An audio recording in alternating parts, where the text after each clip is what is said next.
नमस्कार दोस्तों, अपने इस YouTube चैनल वीके मैथ्स में आप सभी का स्वागत है। जैसा कि आप सभी जानते हैं कि अपने इस YouTube चैनल पर एलटी ग्रेड हो या टीजीटी हो या पीजीटी हो या जीएससी एग्जाम की जनरल वे में तैयारी कराई जा रही है।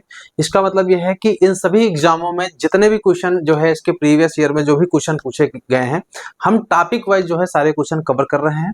टॉपिक हमारा चल रहा था अलजेब्रा पोर्शन का जो है प्रोबेबिलिटी चल रहा था। इसके पिछले पार्ट में हमने कोशिश किया था कि 30 क्वेश्चन कवर हो जाए, लेकिन एक एक क्वेश्चन में तीन चार क्वेश्चन जनरेट हो रहे हैं तो उनको बताने में थोड़ा समय ज्यादा लग गया था, तो इसलिए क्वेश्चन की संख्या हमने थोड़ा कम कर दिया है। तो 20 क्वेश्चन इस बार रखे हैं।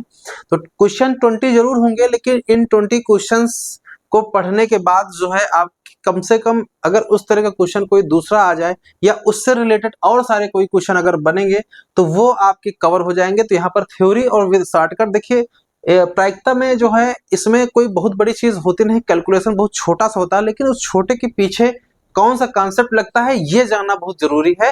नहीं तो क्वेश्चन आप वहां समझ ही नहीं पाओगे कि क्वेश्चन में वहां पूछा क्या गया है ना। तो यहाँ पर हम एक एक चीज सीखेंगे और साथ में यहाँ जो परम्यूटेशन और कॉम्बिनेशन से भी जो क्वेश्चन है वो भी हम यहाँ पर सीखेंगे। तो बहुत कम क्वेश्शन है, लेकिन उसे देखिए, आप एक चीज जान लीजिए, जो प्रायिकता होती है उसको समझने के लिए हमें परम्यूटेशन और कॉम्बिनेशन बहुत अच्छे से आना चाहिए। हमने जो है फर्स्ट पार्ट में जो है वहां पर कुछ थ्योरी भी बताई थी। अगर आपने उस वीडियो को नहीं देखा तो आप उसको देख लीजिए जाकर के कि हमने वहां पर कौन से पॉइंट आपको बताए थे, क्वेश्चन को कैसे हम लगाते हैं, वो सारी चीजें हमने वहां पर डिस्कस किया था। तो अगर आपने उसको नहीं देखा है तो जो कमेंट्स बॉक्स में जो है सबसे टॉप पर उसका जो कमेंट पड़ा हुआ है उस पर आप ओपन करके उसका देख सकते हो, ठीक है।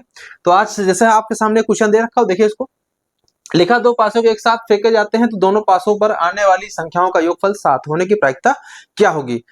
जैसे हमारे पास सपोज करिए, अब इस क्वेश्चन को आप फील करिए कि कह क्या रहा है। जैसे हमारे पास सपोज करिए दो पासे हो, एक पासा एक है, एक बी पासा है, तो दोनों पासे अलग अलग कैसे करोगे, दोनों के पासे का कलर अलग अलग कर दीजिए, एक लाल कर दीजिए, एक आप सफेद कर दीजिए। तो इससे क्या होगा कि जब आप दोनों उछालोगे तो पता चलेगा कि कौन पासा डिफ्रेंशिएट होना चाहिए, नहीं तो पता ही नहीं चले दोनों अगर सेम कलर के हो जाएंगे, कौन से में 1 आया कौन से में 2 आया। जैसे मान लीजिए पहले में 1 आ गया, दूसरे में 2 आ गया, तो दूसरी बार जब उछालोगे तो कैसे पता चलेगा कि जो 1 और 2 वाला नहीं जो पहली बार आया था, तो कलर से हम पकड़ते हैं, है ना। तो वो चीज ध्यान रखिएगा। तो यहाँ पर डिफरेंशिएट ये है कि दो पासे उनको उछाला जाता है, दोनों पासों पे आने वाली संख्या का योगफल 7 हो। तो देखिए इस क्वेश्चन को करने की ट्रिक ये है कि यहाँ पर जो 7 लिखा है, आपको पता है कि दो पासे अगर उछाले जाए तो उनका सैंपल स्पेस क्या बनेगा, 36 बनेगा, 6 की पावर 2 यानी 36 बनेगा।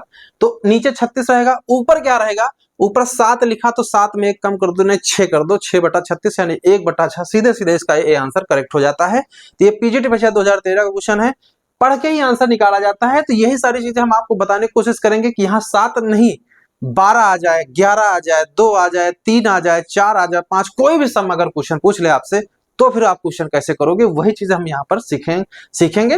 तो चलिए एक एक करके देखते हैं। तो सबसे पहला क्वेश्चन हमारे पास लिखा है, पढ़िए जरा, रीड करिए। पहला क्वेश्चन हमने वही रखा हुआ है, दो पासे एक साथ फेंके जाते हैं, दोनों पासों पर आने वाली संख्याओं का योगफल क्या होगा, 7 है ना। 7 होने की प्रायिकता निकालना है, योग 7 है, उनकी प्रायिकता निकालनी है। यानी इस क्वेश्चन को ऐसे समझिए कि जैसे सपोज करिए आपके पास दो पासे हों, दोनों पासे को उछालना है, ठीक है। इसको आप एज्यूम करिए, यहां से देखिए ये हमारे पास पहला पासा है, ठीक है, और ये हमारे पास दूसरा पासा है। हमने आपसे एक बात अभी बताई, ये आपका फर्स्ट है और ये सेकंड है। तो अब आप उछालोगे तो जाहिर से बात है, इसमें आपने देखा होगा पासा, सब लूडो सब लोगों ने खेला, पासा आपने देखा होगा। इसमें आपके जो 6 फेस होते हैं, 6 फेस में 1 से लेकर 6 तक आपके नंबर होते हैं। नंबर नहीं लिखा होता, होल बने होते हैं उसमें, होल को काउंट करके ही पता करते हैं उसको क्या होता है। जैसे मान लीजिए सपोज करिए यहाँ पे 2 डाट अगर आ गए, मान लीजिए सपोज के यहाँ 2 डाट आ गए और इसमें आ गया 1, ठीक है। ये मान लीजिए आपका रेड कलर है और ये आपका ये मान लीजिए ब्लैक कलर है, ठीक है, दोनों कलर अलग अलग हैं। तो इसका मतलब है कि इसको उछाला रिजल्ट आया 2 और इसमें 1, तो इसको हम ऐसे बोलेंगे ये 2,1 रिजल्ट हो गया, ठीक है, ऐसे इसका मतलब हुआ, ठीक है। जब अगली बार अगर उछालें तो अगर इसमें अगर 2 आ जाए, जैसे ब्लैक वाले में 2 अगर आ जाए मान लीजिए सपोज करिए, और इसमें 1 आ जाए, तो फिर हमारा रिजल्ट क्या हो जाएगा, यही आपका रिजल्ट हो जाएगा 1,2। बात समझ में आ रही ना। तो सबसे पहले आपको क्वेश्चन को समझना पड़ेगा कि क्वेश्चन कह क्या रहा है, वो आपको समझिए। तो आप सोचिए ना, दो पासे को उछाला जा रहा है तो सैंपल स्पेस में कितने अवयव होंगे, तो सैंपल स्पेस जो अवयव होंगे उनकी संख्या, देखिए संख्या से ही मेन मतलब है, ये चीज ध्यान रखिएगा, ठीक है। तो यहाँ जो सैंपल स्पेस बनेगा उसमें जो एलिमेंट आएंगे तो 1,1, ठीक है। अगला हो जाएगा 1,2, 1,3 एंड सो ऑन, ठीक है। ऐसे चलेगा, लास्ट में जो हमारा एलिमेंट होगा वो 1,6 होगा। क्लियर है। तो यहां से देखो फिर अगला हो जाएगा 2,1, ऐसे चलेगा 2,2, ठीक है, एंड सो ऑन। लास्ट में हमारा जो होगा, ठीक है, लास्ट जो हमारा होगा वो लास्ट में हो जाएगा 2,6। क्लियर है। इतना आ गया होगा तो लास्ट में से चलेंगे 3,1, फिर चलेगा 4,1, फिर चलेगा 5,1, फिर लास्ट में होगा 6,1, तो यानी 6,2 एंड सो ऑन, इस तरह से चलेगा 6,6। क्लियर है। तो टोटल अगर काउंट करा जाए तो एस में जो अवयवों की संख्या है एनएस जो है वो आपके 36 हो जाएगी, 6 गुणे 6 यानी 36 हो जाएगी। क्लियर है। क्योंकि यहाँ पर हमारे पास 2 पास है, तो एक तो क्लियर हो गया कि हमारे पास पासों में जो टोटल अवयवों की संख्या वो 36 हो जाए, मतलब सैंपल स्पेस में जो एलिमेंट मिलेंगे, यानी जो भी हमारी संभावित टोटल घटनाएं हैं उनको उस घटना में जो संख्या होगी वो 36 होगी। ये बात आपको समझनी है, ठीक है। अब रही बात ये है कि देखो एक बात ये समझ लो कि जैसे जैसे हमारे पास कोई पासा है, ठीक है, पासा 2 है, पासा फर्स्ट और पासा सेकंड, ठीक है। पासा हमारे पास फर्स्ट है, पासा सेकंड, 2 हमारे पास पासे हैं, ये चीज ध्यान रखिए। अब यहां सोचने की जरूरत यह है कि 2 पासे हैं तो 2 पासे में सम क्या क्या आ सकता है, सोचना जरा, मिनिमम सम क्या होगा। तो जैसे एक पासा सपोज के लिए ए है, बी है, तो आपको पता है कि ए में जो है न्यूनतम संख्या 1 आ सकती है, बी में 1 आ सकती है, इसका मतलब मिनिमम जो सम होगा 2 से कम नहीं हो सकता है। भाई सोचो भाई जरा, यहाँ पे जैसे 2 पासे हैं तो यहाँ पर जो संख्या मिनिमम 1 मिलेगी, इसमें भी 1 मिलेगी, तो इनका जो जोड़ आएगा मिनिमम वो 2 से कम नहीं आ सकता है, ठीक है। दूसरा क्या है, अधिकतम कितना मिलेगा, अधिकतम मिलेगा आपको सम मिलेगा, अधिकतम इसमें 6 मिलेगा, इसमें 6 मिलेगा, यानी अधिकतम सम 12 मिलेगा। तो हम यहाँ पर देखिए क्वेश्चन तो ये एक लाइन का है, कैसे एक लाइन का है, क्योंकि देखो यहाँ पर देखो, यहाँ पे जो सम यहाँ पर बोला इन्होंने 7, तो 7 में 1 कम कर दो 6 और यहाँ टोटल हो गया 36, इसको भाग कर दो 1/6 आंसर आ जाता है, इसका ए आंसर करेक्ट हो जाएगा। लेकिन ये बात हम आपको समझाना ये चाह रहे हैं कि ये चीजें करते कैसे हैं, वो चीज हम समझाने की कोशिश कर रहे हैं कि वही चीज आप देखिएगा यहाँ पे कि पासा ए है हमारे पास 2 है, तो सम जो है, सम अगर हमारे पास आना है, मान लीजिए सम हम बात करते हैं, सम जोड़ जो है, जोड़ हमारे पास जो है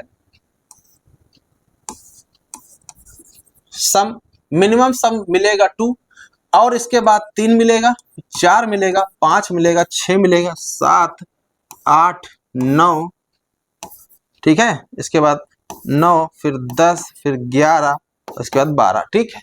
इतना समझ में आया। तो मिनिमम सम 2 मिलेगा, इसके बाद 3 मिलेगा, 4 मिलेगा, 5 मिलेगा, 6, 7, 8, 9, 10, 11, 12। तो इसका मतलब ये है, आपको ये समझना है, ये 3, 4, 5,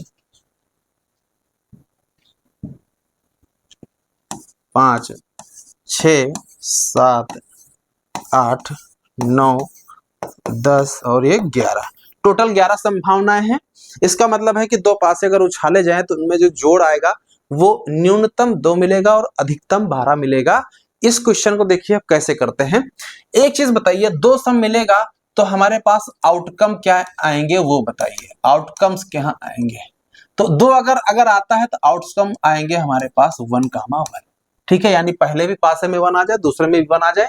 वही रही बात 3, तो 3 के लिए क्या करेंगे, 1,2 और फिर 2,1, ये हमारे पास 2 रिजल्ट 3 के लिए आएंगे, ये 2 के लिए हो गया, ये 3 के लिए। 4 के लिए क्या आएगा, सोचिए, 1,3 फिर 2,2, ठीक है, 2,2 हो जाएगा, उसके बाद 3,1 हो जाएगा। ये हमारे पास 3 रिजल्ट होंगे। 5 की बात करो, 5 की बात करो तो क्या होगा, 5 आ जाएगा 1,4, फिर इसके बाद 2,3, इसके बाद आ जाइए, देखिए ऐसे शुरू करते हैं, 1 के बाद कौन सी संख्या रखें कि जोड़ 5 आ जाए, 4 रखता है, फिर उसके बाद 2 लेते हैं, 2 में क्या संख्या जोड़े 5 आ जाए, फिर आप क्या रखोगे 3, 3 में क्या जोड़े 5 आ जाए 2, फिर इसके बाद क्या ले लें 4, 4 में क्या जोड़े 5 आ जाए 1, उसके बाद क्या करेंगे आपको सोचना है, आगे और क्या संख्या मिलेगी? नहीं मिलेगी, क्योंकि अगर आगे आप 5 ले लेते तो आगे कुछ भी संख्या आएगी वो 5 से ज्यादा जोड़ हो जाएगा। 6 की बात करो तो पहले में अगर 1 आ जाए तो दूसरे में क्या आना चाहिए? 5। पहले में 2 आ जाए दूसरे में आना चाहिए 4। अगर पहले में 3 आ जाए तो दूसरे में आना चाहिए 3। अगर पहले में 4 आ जाए, ठीक है, तो अगले में आना चाहिए 2। ऐसे, और ठीक है, अगला अगर 5 आ जाए तो अगले में आना चाहिए 1। तो ऐसे देखिए पकड़ा जाता है। 7 के बारे में सोचो जरा, 7 के बारे में सोचो ऐसे ही। अगर पहले में 1 आ जाए तो अगले वाले में क्या आना चाहिए? अगले में 6 आना चाहिए। अगर पहले में अगर 2 आ जाता है तो अगले वाले में क्या आना चाहिए? 5, 7 है, ऐसा सोचा जाता है। अगर 3 आ जाए तो अगले में क्या आना चाहिए कि जोड़ 7 हो जाए? सोचो जरा, 3 ये 4 हो जाएगा। अगर पहले में 4 आता है तो अगले में क्या? यहाँ 3 होना चाहिए। अगर 5 होता है तो अगले में क्या? अगले में आपको 5 2 7 होना चाहिए, ठीक है। इसके बाद अगर 6 आ जाता है तो अगले में 1 होना चाहिए, ऐसे सोचा जाता है। 8 के बारे में सोचिए, अगर पहले में 1 आ जाए तो दूसरे में क्या आएगा? तो आपको सोचना यह है कि अगर पहले में 1 आ जाए तो दूसरे में 6 से ज्यादा संख्या नहीं आएगी, तो उनका जोड़ 7 हो जाएगा। 8 कभी नहीं आ सकता, तो शुरुआत 2 से करेंगे। तो 2 पहले में, तो अगले में क्या मिलेगा? यहाँ पे अगले में आपको मिलेगा 2, तो अगले में 6 मिलेगा, ठीक है। अगर 3 आ जाए पहले में तो अगले में क्या आना चाहिए? 8 करने के लिए 5। अगर हम 4 ले लें तो अगले में 4 हो जाएगा। अगर हम 5 ले लें तो अगले में क्या हो जाएगा? 3 हो जाएगा। अगर हम 6 ले लें, क्या ले लें? 6 ले लें तो अगले में 2 आना पड़ेगा। क्लियर है? ऐसे सोचा जाता है क्वेश्चन को कि कैसे हम लगाएंगे, ठीक है। 9 के बारे में सोचिए, बिल्कुल ऐसा ही। वही रही बात, अब 2 अगर ले लेते हैं तो 8 आएगा मिनिमम, तो यहाँ पर 3 से शुरू होगा। 3 लेंगे पहले में तो दूसरे में आ जाएगा 6, क्योंकि 6 3 9 हो जाएगा। अगर पहले में 4 है तो अगले में 5। अगर पहले में 5 है तो अगले में 4। अगर पहले में 6 है तो अगले में 3, 6 3 9। क्लियर है? 10 के बारे में सोचो। ये देखिए थोड़ा सा आपको इरिटेट लग रहा होगा, लेकिन ये बहुत काम की चीज है जो मैं बताने जा रहा हूँ, बहुत यूनिक चीज है। इसके बाद आप क्वेश्चन कोई भी आ जाए एग्जाम में, छूटेगा नहीं, मैं उसकी गारंटी लेता हूं। तो यहाँ देखिएगा क्वेश्चन नंबर, देखिए यहाँ क्या लिखा? 10 अगर सम आ जाए, सम अगर जोड़ 10 आ जाए तो क्या क्या रिजल्ट हो गया? तो पहले में अगर देखा जाए तो 3 तो होगा नहीं, 4 से शुरू होगा, तो 4 और 6। अगला 5 आ जाए तो अगले में क्या होना चाहिए? 5 होना चाहिए। इसी तरह से आगे बोलिए, इसी तरह से अगले में अगर आपका 6 आ जाए तो इसमें 4 होगा। ये 3 ही आउटकम मिलेंगे, इसको थोड़ा सा ध्यान से देखिएगा, ठीक है। चलिए अब 10 के बारे में 11 के बारे में सोचिए। 11 के बारे में सोचिए, 11 में क्या है? अगर अगले में पहले में 5 आ जाए तो अगले में 6। अगर इसमें 6 आ जाए तो अगले में 5, 2 ही आउटकम होंगे। 12 के लिए 6 6 और 6। क्लियर है? तो देखिए पहले यहां से यहां तक देखिए बढ़ रहा था। देखिए यहां से एक रिजल्ट, इसे देखिए आउटकम की संख्या ज्ञात करिए। संख्या बताइए कितनी है? संख्या कितनी है वो आपको बतानी है। चलो बताओ, पहले वाले में कितने हैं? 1, ठीक है। दूसरे वाले में कितने हैं? 2। तीसरे वाले में कितने हैं? 3। चौथे वाले में देखो इसमें, यानी कि देखो ऐसे समझो, सम 2 वाले की कितने आउटकम आ रहे हैं? 1। 3 वाले के लिए कितने आ रहे हैं? 2। 4 वाले के लिए कितना आ रहा है? 3 आ रहा है ना? तो ऐसे समझना है। 5 वाले के लिए कितना आ रहा है? 4 आउटकम आ रहे हैं यहाँ से। क्लियर है? उसके बाद आप देखो, एक इसके बाद क्या आ रहा है? 5, फिर इसके बाद 6, 1 2 3 3 6। क्लियर है? यहां से ध्यान देना, ये इसका संख्या है, इससे आप समझ लीजिए, एरो बना लीजिए। ये इसके लिए है, ये इसके लिए है, और ये इसके लिए है, ये इसके लिए क्या हो जाएगी? 6। क्लियर है? काउंट कर लीजिए, 3 3 6। आगे के लिए क्या है? 3 2 5 है। क्लियर है? इसमें बोलो कितने हैं? 2 2 4। क्लियर है? इसमें कितने हैं? 3, लिख लीजिए। इसमें कितने हैं? 2, इनको लिख लीजिए। इसमें कितने हैं? 1। क्लियर है? ये बात आपको समझ में आ गई? बस क्वेश्चन समझो हो गया है। अब देखिए आपको मैजिक में बताने जा रहा हूं, वो क्या है। अगर हम आपसे पूछे कि सम 2 आ जाए, इसकी प्रायिकता क्या होगी? तो देखो यहाँ पर 1 ऊपर रहेगा, नीचे 1/36 हो जाएगा। यहां से 2/36 हो जाएगा, यहां से 3/36 हो जाएगा, यहां से 4/36 हो जाए, यहां से 5/36 होगा, यहां से 6/36 होगा। ठीक है? अब यहाँ पे ध्यान देना, ये जितने हमने 6 तक लिखे हैं, यानी कि ध्यान देना यहां से कि अगर जोड़ देखना, यहां से देखिए, यहां से अगर चाहो तो इनको जोड़ लिख लो। यहां संख्या क्या करो? संख्या 1 न लिखो, यहां से थोड़ा सा, है ना, यहाँ पे एक काम करो, यहाँ पे वो चीज डाल लो जो संख्या यहाँ पर सम आया है, सम यहाँ लिख लो, ज्यादा समझ में आएगा।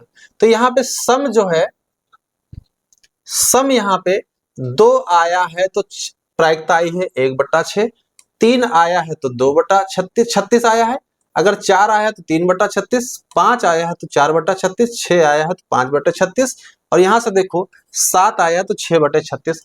इसका देखो रिलेट करो, जरा रिलेट करो, 2 से लेकर के 7 तक जो भी सम आ रहा है उसकी प्रायिकता निकालना है, तो उसमें 1 कम हो जा रहा है। यानी अगर 2 सम आ रहा है तो 1/36, 3 आ रहा है तो 2/36, 4 आ रहा है तो 3/36, 5 आ रहा है तो 4/36, 6 आ रहा है तो 5/36, 7 आ रहा है तो 6/36। आसान ये है कि जितना भी सम बोला जाएगा प्रायिकता पूछी जाएगी, 1 कम कर देना, यही इसकी ट्रिक है। तो जो इसके पीछे वाला क्वेश्चन था, ध्यान दो, अगर आपने इस वीडियो को पूरा देखा है तो अब आपको समझ में आ गया होगा यहाँ क्या लिखा है। जो बोलिए जरा, यहाँ जोड़ क्या लिखा है, 7 लिखा है। तो 7 जोड़ बोल रहे हैं, तो 7 में 1 कम करो जरा, 6 आ जाएगा, और 6 को भाग कर देंगे 36 से, 1/6 आंसर आ जाएगा। सीधे सीधे इसका ए आंसर करेक्ट हो जाएगा। देखिए हम आपको ये बताना चाह रहे हैं, इसके और भी चैप्टर जो थे उसमें ऐसी चीजें नहीं बताने वाली चीज थी, लेकिन ये चैप्टर ही ऐसा है कि इसमें एक क्वेश्चन जैसा जो पूछा जाता है उसमें कितने क्वेश्चन और जनरेट हो सकते हैं, ये जब तक आप नहीं सोचोगे, मान लेना आपकी तैयारी अधूरी। मैं अभी बता रहा हूं आपको, तैयारी आपको ऐसे ही करनी है प्रायिकता चैप्टर, स्पेशली इस चैप्टर में, कि अगर आपको कोई क्वेश्चन मिल गया, अगर यहाँ 7 आ गया सम, तो आपको ये सोचना पड़ेगा कि अगर यहाँ 5 हो जाता तो क्या प्रायिकता होती, क्या प्रायिकता होती। तो आप जैसे अगर यहाँ 5 लिखा होता तो 1 कम कर देते तो 4/36 इसका आंसर हो जाता।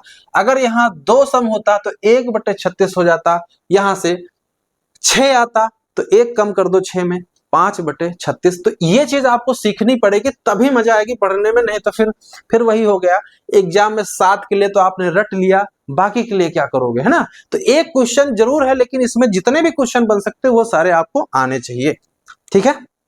तो इस क्वेश्चन में यहां तक समझ में आया, लेकिन एक बात और ध्यान देने की जरूरत है, 8 के बाद से 12 तक में थोड़ा सा ट्विस्ट हो जाता है। देखो कैसे, अगर जोड़ यहाँ पे हमारे पास 8 आ जाए तो रिजल्ट क्या आएगा, आप काउंट करो, देखो 1 2 3 4 5, 5/36 आ रहा है। 9 है तो 1 2 3 4, अगर 9 सम है तो भैया क्या आ रहा है, 4/36, क्लियर है। और अगर 10 है तो 10 के लिए क्या हो जाएगा आपका 3/36, उसके बाद 11 के लिए 2/36, और 12 के लिए 1/36, ये आ रहा है। इसको समझते हैं कि ये कैसे, इसको कैसे पकड़ेंगे हम लोग। तो यहाँ इसको देखिए, नोट करिए, फिर मैं समझा देता हूं इसकी ट्रिक क्या है 8 से लेकर के 12 तक के लिए। तो इसका मतलब सम अगर हमारे पास, सम हमारे पास अगर देखना जरा, 2 3 4 5 6 7 है, तो इसका जो प्रायिकता होगी, यानी प्रोबेबिलिटी जो होगी, जो प्रोबेबिलिटी है, उसकी प्रोबेबिलिटी का ट्रिक जो है हमने बताया आपको, क्या बताया बताओ जरा, इसका आंसर बताया। यहां पे जो होगा 1 कम कर देंगे, 1/36 हो जाएगा, क्लियर है। यहां से क्या आ जाएगा, 3 है तो 2/36, और यहाँ 4 है, 4 हो जाएगा तो ये 3/36 हो जाएगा, और ये 4/36 हो जाएगा, ये 5/36 हो जाएगा, ये 6/36 हो जाएगा। तो ऐसे आपको याद रखना है। देखो इसमें याद करना नहीं है, समझना है कि जो भी सम बोलेंगे तो 7 तक के लिए जितना भी सम बोलेंगे उसमें 1 कम करके प्रायिकता निकालेंगे, ठीक है। अब हम बात करते हैं दूसरा सम। सम अगर आपका आ जाए 8 9 10 11 और 12, इसके लिए अगर आ जाए तो प्रायिकता क्या होगी, ये समझ लो, थोड़ा आसान हो जाएगा, बस इसमें कुछ नहीं करना है, ठीक है। प्रायिकता क्या होगी, यानी प्रोबेबिलिटी क्या होगी, ध्यान देना यहाँ पे। तो देखो यहाँ पे सम कितना लिखा, 8 लिखा, 9 लिखा, 10 लिखा, 11 लिखा, 12 लिखा है। इसकी क्या ट्रिक है वो समझते हैं। तो देखो यहाँ पे आप बताओ अधिकतम सम कितना आता है, 12 आता है, आपको पता है अधिकतम सम कितना आता है, 12। तो 12 में जरा डिफरेंस करो 8 का कितना आता है, 12 में 8 घटा दो तो 4 आता है, एक बढ़ा देना, वही आंसर हो जाएगा, यानी 5/36। क्लियर है? 5/36। कैसे निकाला? 12 में 8 घटा दिया, जैसे 8 पूछेंगे तो 12 का 8 में डिफरेंस कितना आता है? 4, एक बढ़ा दो 5/36। वैसे 9 बटेगा 9, 9 अगर सम आए तो क्या होगा? तो 9 घटा दो 12 में, तो 12 में 9 घटाएंगे 3, एक बढ़ा दो 4/36। क्लियर है? 10 का अगर सम पूछे तो 12 में 10 घटा दो 2 आया, एक बढ़ा दो 3/36। ठीक है, बात समझ में आ रही ना? ये आसान है एकदम। 12 अगर 11 आ जाए तो घटाया 1 आया, एक बढ़ा दिया 2/36, है ना? अगर 12 आ गया तो 12 को 12 में घटा दिया, 0 आ गया, एक बढ़ा दिया 1/36। ये इसकी भाई ट्रिक है, इसको मैं आपको समझाना चाह रहा था कि क्वेश्चन को कैसे करना है। ठीक है? ठीक है, इतना समझ में आया? इसको आप समझ लीजिएगा, कहीं नोट कर लीजिएगा कैसे हमने बताया है, ये आपको समझना है यहां से। ठीक है?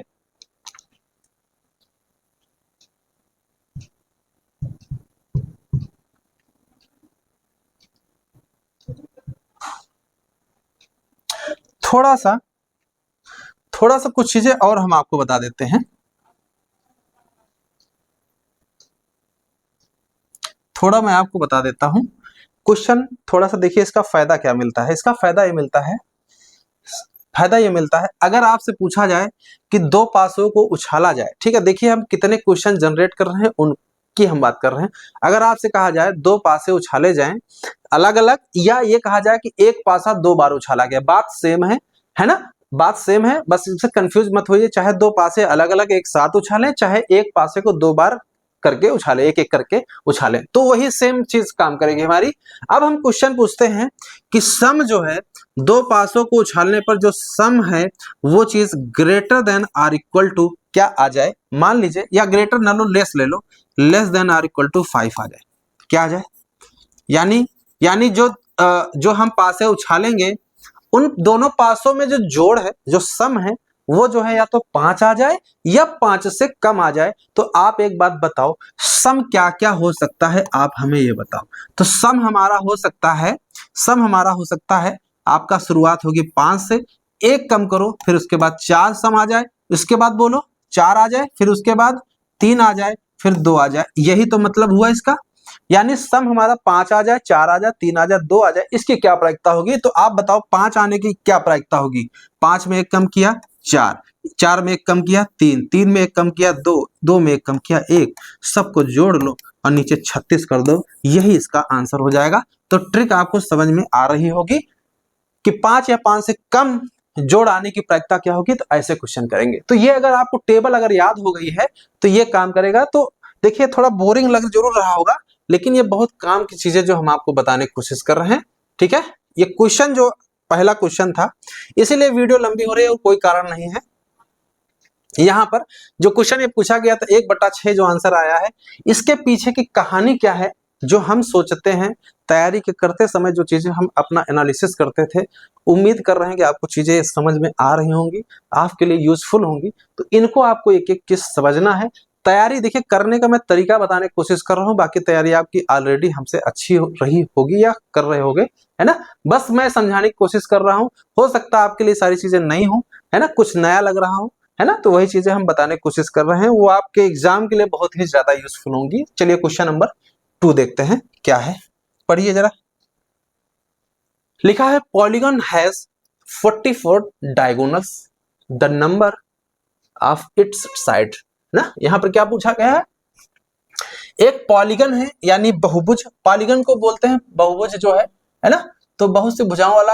आज इसमें जो डायगोनल की संख्या 44 दे रखी हुई है, तो नंबर ऑफ साइड पूछा गया है। तो मान लेते हैं नंबर ऑफ साइड की जो संख्या है वो n है। है ना, पॉलीगन में जो पॉलीगन की जो साइड है वो क्या है? पॉलीगन जो है हैविंग n साइड्स, कितनी है? उसमें भुजाओं की संख्या कितनी है? n है। ठीक है, क्लियर है? अच्छा एक देखो एग्जांपल मैं आपको समझाऊं। अगर हम यहाँ पर 6 भुजाओं वाला अगर एक ले लें A B C D E F, clear है? तो 6 भुजाओं वाला हमने यहाँ पर पॉलीगन ले लिया है। n की वैल्यू यहाँ पर 6 है। एक पर्टिकुलर एग्जांपल की बात कर रहे हैं। तो यहाँ पर जो डायगोनल है वो डायगोनल कौन कौन से होंगे? तो डायगोनल देखो, एक ये होगा, एक ये हो जाएगा, एक ये हो जाएगा, एक ये हो जाएगा, एक ये हो जाएगा, ऐसे कई सारे बनेंगे, कई सारे बनेंगे। यहां से बना दो। क्लियर है? क्लियर है? तो यहां पर इनके संख्या हम कैसे पकड़ते हैं, ध्यान से सुनना हमारी बात, ध्यान से सुनना यहां से। तो आपको ये पकड़ना है कि आपको पता है कि कोई भी डायगोनल हो वो दो शीर्षों को लेकर के बनता है। तो दो शीर्षों को लेकर के बनता है, तो आपको पता कितने शीर्ष हैं यहाँ पर, 6 हैं। तो 6C2 करेंगे। P2 क्यों नहीं करेंगे, ये जब तक आप नहीं सीखोगे नहीं समझ में आएगा। P2 इसलिए नहीं करोगे क्योंकि A को चुनो या A और C को चुनो या C और A को चुनो, डायगोनल क्या बदल जाएगी, नहीं बदलेगी, इसलिए C लगेगा। हमने क्या बताया था, C वहां लगता जहां अरेंजमेंट पर कोई रिजल्ट पे कोई फर्क ना पड़े, तो C लगेगा, P नहीं लगेगा। ये तो कंफ्यूजन दूर हो गया होगा। ध्यान देना, इन 6 भुजाओं में से, मतलब 6 शीर्षों में से 2 शीर्ष सेलेक्ट करने के 6C2 तरीके हो गए। देखो इसमें ये भी आ गए होंगे, ये BC, भाई B और C भी तो सिलेक्शन आ गए होंगे 6C2 में। क्या BC क्या डायगोनल बन रहा है, क्या देखो यहां से ना AB बनना है, ना BC बनना है, ना CD बनना है, ना DE बनना है, ना DF बनना है, ना FA बनना है।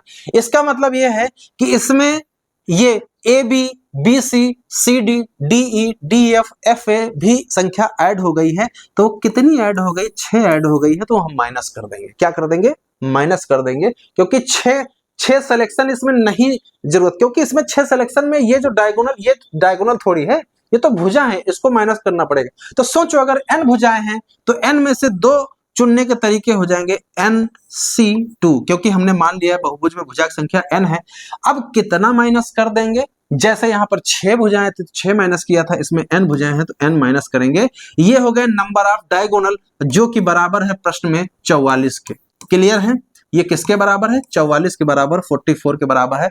देखिए मैं फिर आपको बता रहा हूँ, ये चीजें बताने में हमको थोड़ा समय लग रहा है, ये है बहुत आसान। हमको तो देखिए, हमको कुछ नहीं करना है, NC2 माइनस n बराबर 44 कर देंगे, लेकिन उसके पीछे की कहानी हम आपको समझाना चाह रहे हैं कि ये क्वेश्चन कैसे लगा हुआ है। ठीक है, ये समझ में आ गया। अब देखिए इसको हम कैसे हल करते हैं, इसकी ट्रिक क्या होती है हल करने की, कल हमने आपको बताया था। NC2 लिखा है तो n-1 अपान, है ना, ये था नहीं, यहाँ पे हमने कहा था n लिखना, नीचे 2 है तो 2 टर्म तक जाना, 1 और 2, और नीचे 2 है तो 2 का फैक्टोरियल 2 into 1, और यहाँ पे माइनस का n लिखा रहने दीजिए, 44 हो गया।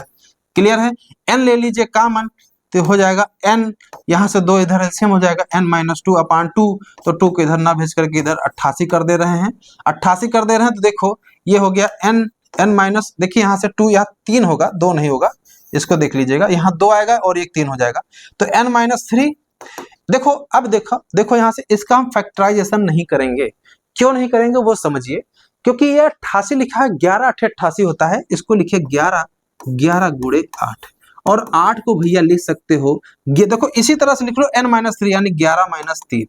तो आप तुलना करो n की वैल्यू कितनी आ रही है, सीधे सीधे 11 दिख रही है, कोई फैक्टराइजेशन नहीं, कुछ भी नहीं करना, सीधे आप इसको कंपेयर कर लो, n की वैल्यू 11 आ गई। इसका मतलब है नंबर ऑफ साइड्स जो है पॉलीगन की कितनी है, 11, तभी नंबर इसके डायगोनल की संख्या 44 होगी। तो क्वेश्चन को कैसे करना है, ये टीजीटी परीक्षा 2000 में भी आया है, 2005 में भी आया है, 2000 है ना, पीजीटी में भी आया है, अब मान के चलो अब इस 2025 वाले में भी आ जाएगा, उम्मीद करो ऐसा क्वेश्चन मिल जाए, है ना। तो वहां पर अगर ये दे दिया है, अगर आपको दे दिया, देखो पॉलीगन दे दिया है, अगर आपको पॉलीगन दे दिया है, मान लीजिए पॉलीगन दे दिया है आपको, जिसमें भुजाओं की संख्या, जो भुजा है उनकी संख्या अगर आपको 10 दे दी, कितनी दे दी, 10 भुजा दे दी, तो आपसे पूछ लिया बताओ कितने उसके डायगोनल बनेंगे, तो सीधे भैया करना 10C2 माइनस 10 कर देना, वही ट्रिक लगा देना, हर चीज बार बार नहीं बताई जाती ना, है ना। उसको आप 10C2 को कैसे तोड़ोगे, 10 गुणे में 9 करोगे, नीचे 2 माइनस का 10, ये हो गया 5, 9 पचे 45 माइनस 10, इसका 35 आंसर हो जाएगा। ऐसे आपको तैयारी करनी है, क्वेश्चन बना बना करके अपने आप से पूछना है कि क्या हमें ये आता है। इन्होंने उल्टा कह दिया, इन्होंने उल्टा कहा कि डायगोनल इतने हैं तो साइड बताओ, ठीक है, क्वेश्चन घुमा के पूछ लिया। यहां पर क्या हम पूछ रहे हैं, आपको भुजा दे दिया है तो डायगोनल की संख्या बताओ। अब यही क्वेश्चन अगर आपके पास आ जाता कि 35 भुजा वाले यानी 35 डायगोनल, जैसे एक बहुभुज है जिसमें 35 डायगोनल हैं, तो बताइए तो बताइए उसमें भुजा कितनी थी। तो आपको क्या करना है, n भुजा लेकर के यहाँ nc2 माइनस n बराबर कर करके यहाँ 35 कर देना, आंसर आपका निकल आएगा। ठीक है, ठीक है। देखो सूत्र अगर याद करना चाहो तो सूत्र भी याद कर सकते हो। n भुजा वाले में डायगोनल की जो संख्या होती है वो n माइनस 3/2 इसके बराबर जो भी है 35 लिख देना। चाहो तो आप इस सूत्र को याद कर लो, नहीं तो आपको जो बेसिक, देखो परिभाषा पे अगर जाओगे ना तो ये जिंदगी भर याद रहेगा। सूत्र, शॉर्टकट ये सब कुछ समय के लिए भूल जाते हैं, तो तरीका आपको समझना है। ठीक है, तो ये क्वेश्चन लग गया था। चलिए अगला देखते हैं। लिखा है every boy in A room shakes hands with every boy is the total number of hand shakes is 66। ठीक है, तो इसका मतलब ये है कि अगर हम आपसे कहें, अगर आपसे कहें कि यहां पर जैसे एक रूम में है, वहां पर n का, यहां तो पूछा गया है क्या, पर्सन की संख्या क्या है, मान लेते हैं पर्सन संख्या n है। क्लियर है, पर्सन संख्या n है। तो आप एक बात हमें बताओ, अगर उन पर्सन में से अगर हाथ मिलाएंगे तो एक दूसरे से कितने लोग मिलाएंगे, ये दो ही लोग तो मिलाएंगे। जैसे मान लीजिए राम है और श्याम है, श्याम है और एक मोहन है, तीन लोग हैं। तो तीन में से जब हाथ अगर राम और श्याम अगर हाथ मिला देंगे तो चाहे ये इनसे मिलाए और चाहे इनसे हाथ मिलाए, बात तो एक ही हुई, एक ही तो सेक हैंड हुआ कि दो हुए, एक माना जाएगा। जैसे राम और श्याम ने मिलाया वैसे मोहन और राम मिला सकते थे और श्याम और मोहन मिला सकते थे, तो तीन हैंड शेक हुए। लगाने का तरीका क्या है, तीन लोग थे, दो लोग चुनने के तरीके हो जाए 3c2 यानी 3c1 यानी 3 आंसर आएगा। तो हमने बताया तीन हैंडशेक होंगे, एक हैंडशेक होगा राम और मोहन का, दूसरा श्याम और मोहन का, है ना और ये अगला इनका हो जाएगा। तो यानी इन दोनों का, फिर इन दोनों का, फिर इन दोनों का, ये ऐसे समझना है क्वेश्चन को। तो n पर्सन है तो n पर्सन में शेक हैंड की संख्या हो जाएगी nc2। क्या हो जाएगी, nc2 हो जाएगी, जो कि बराबर कितना दिया है, 66 के दिया है। तो यहां निकाल लीजिए, इसको तोड़ लीजिए भैया, n(n-1) अपान में 2 होगा, इधर गुणा कर दीजिए तो ये हो जाएगा ये हो जाएगा 132 हो जाएगा। क्या हो जाएगा, 132 हो जाएगा।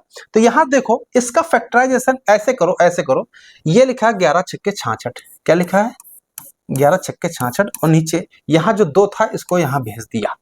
देखो हम क्वेश्चन को कैसे तोड़ते हैं वो हम समझाने की कोशिश कर रहे हैं, कुछ भी नहीं करना, वही कॉन्सेप्ट यहाँ लगाएंगे। जरा गुणा करो 6 को 2 से, 12 गुणे 11 आ रहा है तो 11 को लिख सकते हो 12 माइनस 1।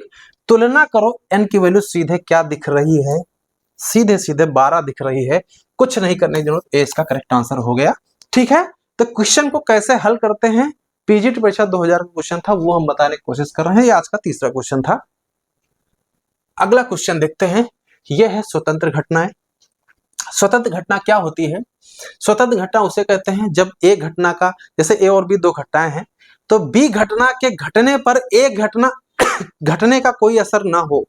मतलब कि जैसे आप समझ लो ए और बी दो लोग हैं कक्षा में, तो हमने एक क्वेश्चन दिया हल करने के लिए, तो ए हल कर रहा है, बी हल कर रहा है। ठीक है, तो अब आप बताओ बी के हल करने का क्या असर ए पर पड़ेगा, नहीं पड़ेगा, वो उसका नॉलेज है, उसका नॉलेज, उसके ऊपर कोई फर्क नहीं पड़ेगा। तो यहाँ दोनों इंडिपेंडेंट इवेंट कहलाएंगे, कब, दोनों के क्वेश्चन हल करने की। तो वही चीज यहाँ पर लिखी हुई है, यहाँ पर लिखा है ए और बी दोनों कैसी घटना है, स्वतंत्र घटना है। तो इसका मान क्या होगा, तो ध्यान देने की जरूरत है आपको। देखो कुछ रिजल्ट मैं बता देता हूं, अगर ए और बी स्वतंत्र घटनाएं हैं तो उनका इंटरसेक्शन जो है प्रोबेबिलिटी का, वो PA इंटू PB होता है। ये याद कर लो, बड़ा इंपॉर्टेंट रिजल्ट है, कई जगह पे ये काम आएगा आपके। ठीक है, PA इंटू PB होगा, सेम वही चीज, अगर PA डैश इंटरसेक्शन B होगा तो PA डैश इंटू PB हो जाएगा। सेम यही चीज PA इंटरसेक्शन B डैश है भैया, तो ये हो जाएगा PA इंटू PB डैश हो जाएगा। अगर यहां पर ये लिखा हो, अगर यहां पे ये लिखा हो,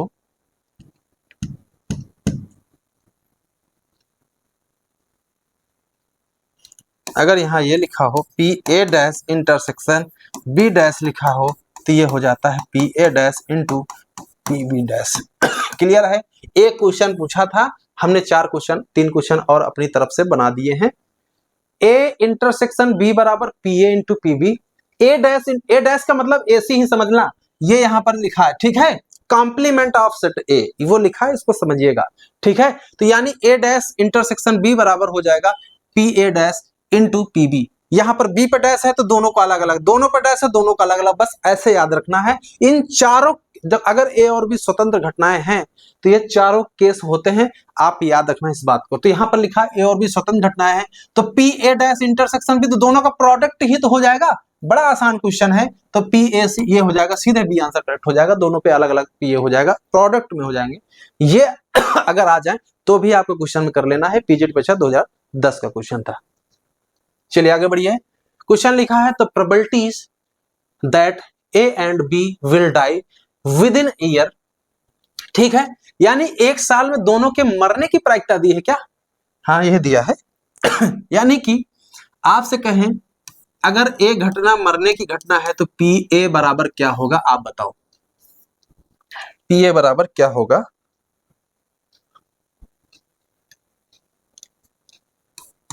पी ए बराबर क्वेश्चन में दे रखा हुआ है दोनों के मरने की एक के मरने की घटना पी है और बी के मरने की घटना की प्रायिकता क्यों है। समझ में आया? तो ए और बी दो घटनाएं हैं, क्या है?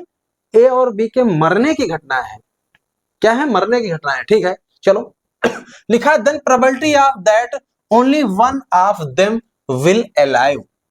विल अलाइव समझ रहे हो क्या कह रहे हैं? कि इस बात की घटना की प्रायिकता बताओ कि दोनों में से एक जो है जिंदा रहे, यानी कि एक जिंदा रहे का मतलब समझ रहे हो? देखो यहां पर ऐसे ऐसे बोला जाता है, इस क्वेश्चन को ऐसे किया जाता है, ए जिंदा रहे, ए देखो ये ए क्या है, किसकी घटना थी? मरने की घटना थी। तो अगर हम आपसे कहें पी ए बार बराबर क्या होगा, तो ये होता है 1 माइनस पी ए, ये बराबर हो जाएगा 1 माइनस पी। क्लियर है? तो अगर ए मरने की घटना है तो ए बार जो है उसके जिंदा रहने की घटना होगी, ये बात समझ में आ रही होगी। ए अगर मरने की है तो ए बार जिंदा होने की घटना है, यानी जिंदा रहने की घटना है। तो पी ए जो है मरने की प्रायिकता है, तो पी ए बार जिंदा रहने की प्रायिकता है। वैसे ही पी बी बार क्या होगा? 1 माइनस पी बी, ये हो जाएगा 1 माइनस क्यू। क्लियर है इतना? तो यहां पर ध्यान देना कि ए, यहां पर ध्यान देना, यहां पर क्या लिखा है? पी ए मर जाए तो जिंदा दूसरे को रहना पड़ेगा, यानी इंटरसेक्शन बी बार। बात समझ में आ रही है? यानी कि ए मर जाए बी जिंदा रहे, यही तो मतलब हुआ।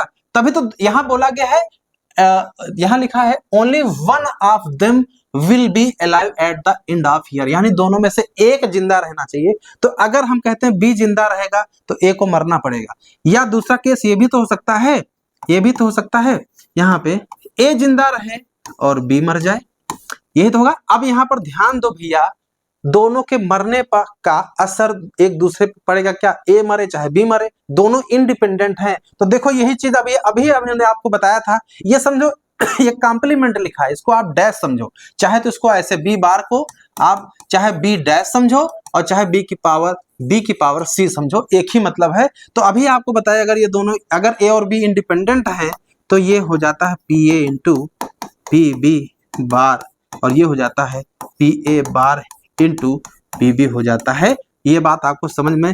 पी ए की वैल्यू क्या रखी, रख दो, ये हो गया पी, ये हो जाएगा 1 माइनस क्यू, और ये हो जाएगा यहां से पी ए बार क्या है 1 माइनस पी, और ये पी बी है क्यू। क्लियर है? इसको सिंप्लीफाई कर लीजिए, देखिए डायरेक्ट निकल रहा है, यहां से पी प्लस क्यू आएगा, P plus Q minus 2 P Q आ रहा है। सिंप्लीफाई कर लीजिए, सीधे सीधे इसका बी आंसर करेक्ट हो रहा है।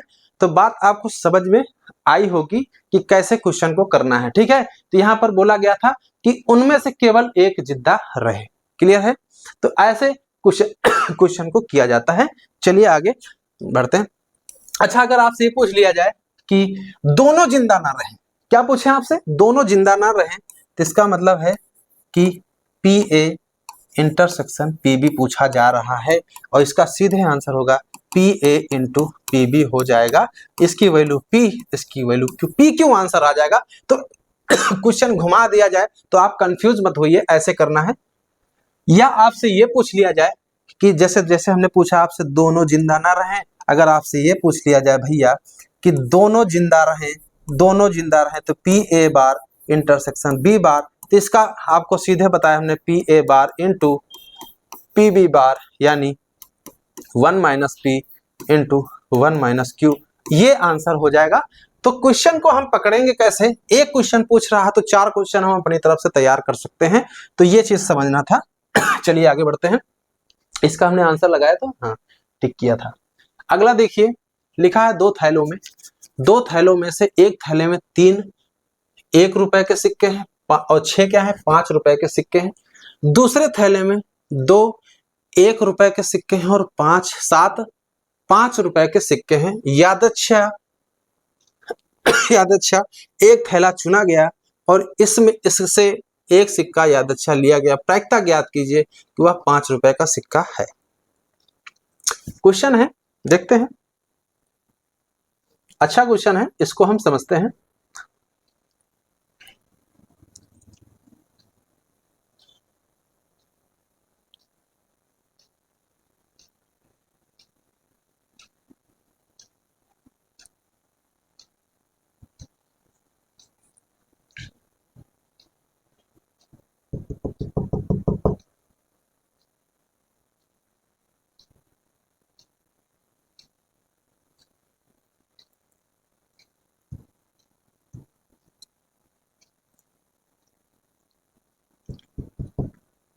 ये थोड़ा हैंग कर रहा है, इसको देखिएगा। चलिए समझते हैं। यहाँ लिखा है 2 थैले हैं। पहले तो आप इस क्वेश्चन को समझिए कि क्वेश्चन बोला क्या गया। इस क्वेश्चन में यहाँ बोला गया है कि 2 थैले हमारे पास हैं, 2 थैलों में से एक थैले में 3 1 रुपए के सिक्के हैं और 6 जो हैं 5 रुपए के सिक्के हैं। इसको हम समझते हैं। देखिए ये आपका क्वेश्चन लगेगा कैसे, वो आप समझिए। अब हो गया, देखिए बड़ा परेशान कर रहा है। देखिए आप थैला बना लेते हैं, क्वेश्चन अपने आप समझ में आ जाएगा। चलो थैला बनाओ। ये पहला थैला है और ये हमारे पास दूसरा थैला। पहला थैला और ये दूसरा थैला है, ठीक है। अभी देखना, ये क्वेश्चन नहीं, इससे जैसे कोई भी क्वेश्चन, कितने भी क्वेश्चन आ जाए, चाहे जैसा क्वेश्चन आ जाए, आपको हम ये समझा देते हैं कि क्वेश्चन में कहा क्या गया है। अगर इसके अलावा कोई दूसरा क्वेश्चन आ जाए तो कैसे क्वेश्चन करेंगे, वो सारी चीजें हम सीखेंगे। यहाँ पे लिखा देयर आर 2 बैग्स, यहाँ 2 बैग हमारे पास, एक थैले में 3 1 रुपए के सिक्के हैं। तो यहाँ पर 1 रुपए के कितने सिक्के हैं, 3 सिक्के हैं। समझ में आया। और कौन सा सिक्का है, अच्छा 6, यहां देखो यहां क्या लिखा है, 3 जो है 1 रुपए के सिक्के हैं और 6 जो है 5 रुपए के सिक्के हैं। यानी 5 रुपया वाला जो सिक्का है वो कितना है, 6 सिक्के हैं। ये बात समझ में आई। तो कुल भैया बताओ कितने हुए, 6 3 9 सिक्के हो गए। यानी पहले बैग में कितने सिक्के रखे हैं, 9 सिक्के रखे हैं। यहां तक क्लियर हो गया होगा। अब चलो दूसरा बैग पकड़ते हैं। दूसरे बैग को खंगालो, क्या दिया है, दूसरे थैले में 2 1 रुपए के सिक्के हैं। तो 1 रुपया का सिक्का इसमें कितना है, वो 2 सिक्के हैं। देखिए ये लिख रहे हैं हम इस क्वेश्चन को लिखते नहीं है, खाली एक समझने के लिए लिख लेते हैं, फिर उसके बाद सीधे लगा देते हैं। लेकिन हम समझाने की कोशिश कर रहे हैं कि इस क्वेश्चन में क्या अप्रोच लगाएंगे। तो यहाँ पर 5 रुपए का सिक्का होगा, कितने हैं 5 रुपए। दूसरे थैले में 2 1 रुपए के सिक्के थे, 7 जो है 5 रुपए के हैं, ये 7 सिक्के हैं, ठीक है। तो टोटल भैया कितने हो गए, टोटल हो गए हमारे पास 9 सिक्के।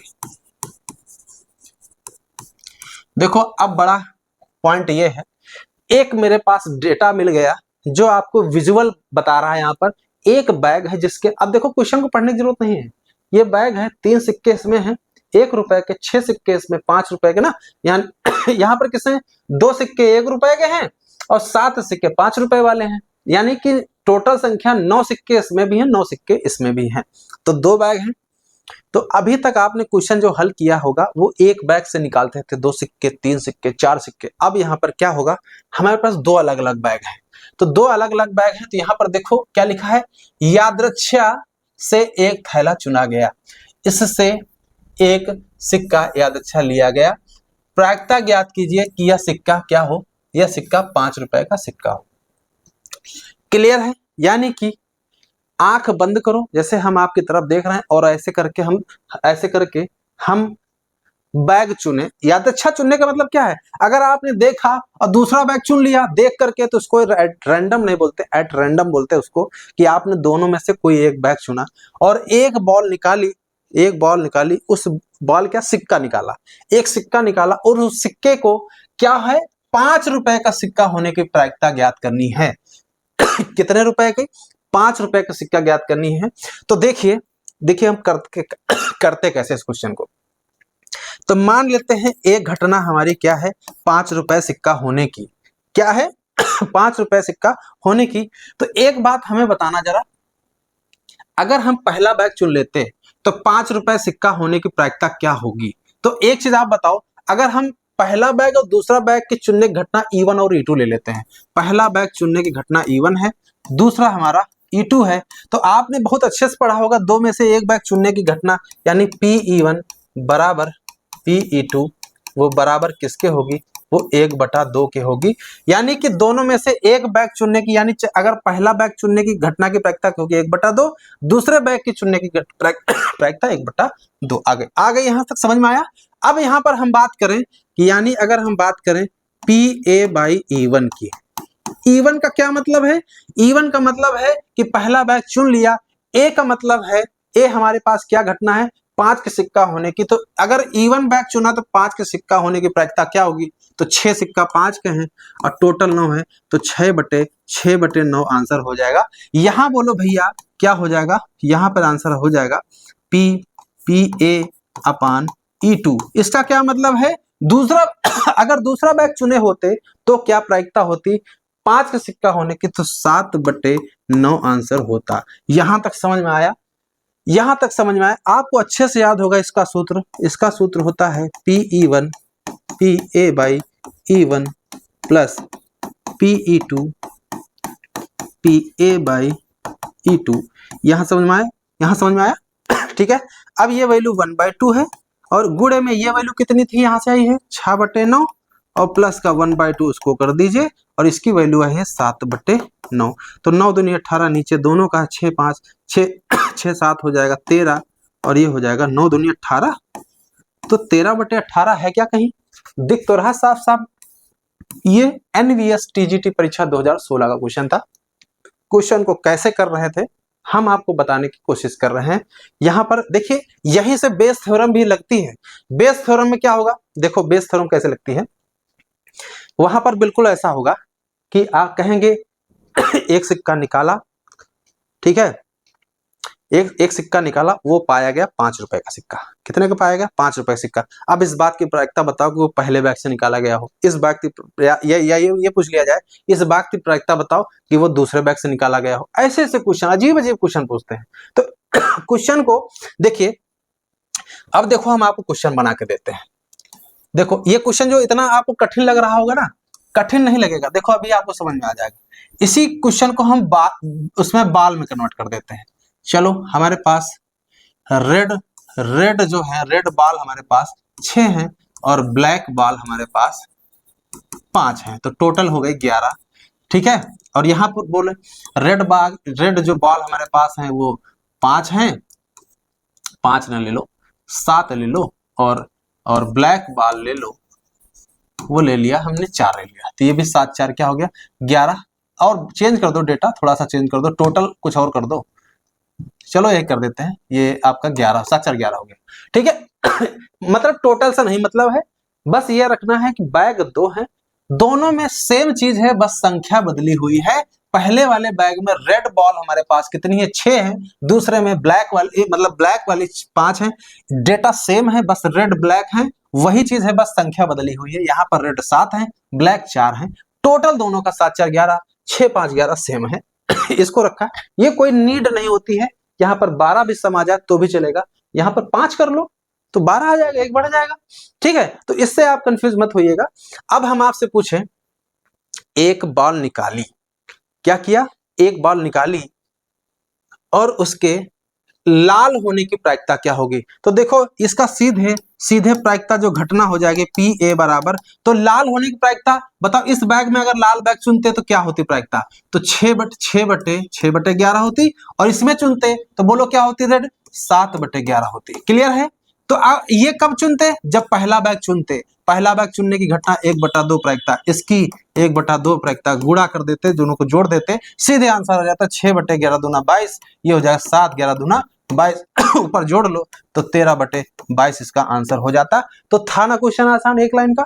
तो वही चीज हम यहाँ पर भी करते, जो इतना हमने बवाल बताया है ये सिर्फ दिखाने के लिए। जैसे यहाँ भी क्वेश्चन करते तो यहाँ पर इतना लिखने के बाद ना, ये आपने डेटा बना लिया, इस डेटा को बनाने के बाद आपसे पूछा जाता कि सिक्का, जैसे इन्होंने कौन सा पूछा था, 5 रुपए का सिक्का पूछा था, चलिए हम आपसे क्वेश्चन यही सेम क्वेश्चन पूछते हैं, 1 रुपए का सिक्का की प्रायिकता क्या होती अगर एट रैंडम सिक्का चुना जाए।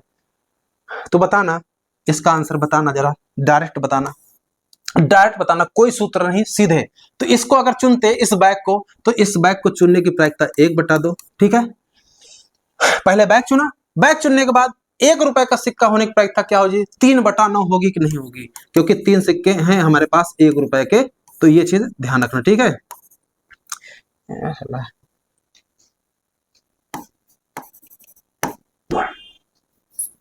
यहां से आंसर आ जाता है हमारा 3/9। क्लियर है, ठीक है। तो अब प्लस में क्या करते हैं, अगर ये वाला बैग चुनते तो इस बैग को चुनने की प्रायिकता 1/2, और गुणे में 1 रुपए का सिक्का 2/9, 2/9। समझ में आया, इसको हल कर लेते, आंसर आ जाता 3 2 5 हो गया, और 9 दूनी 18, 5/18 आंसर आ जाता। अगर यही क्वेश्चन पूछा जाता 1 रुपए सिक्का होने की प्रायिकता क्या होती। क्लियर है, क्लियर है यहाँ से।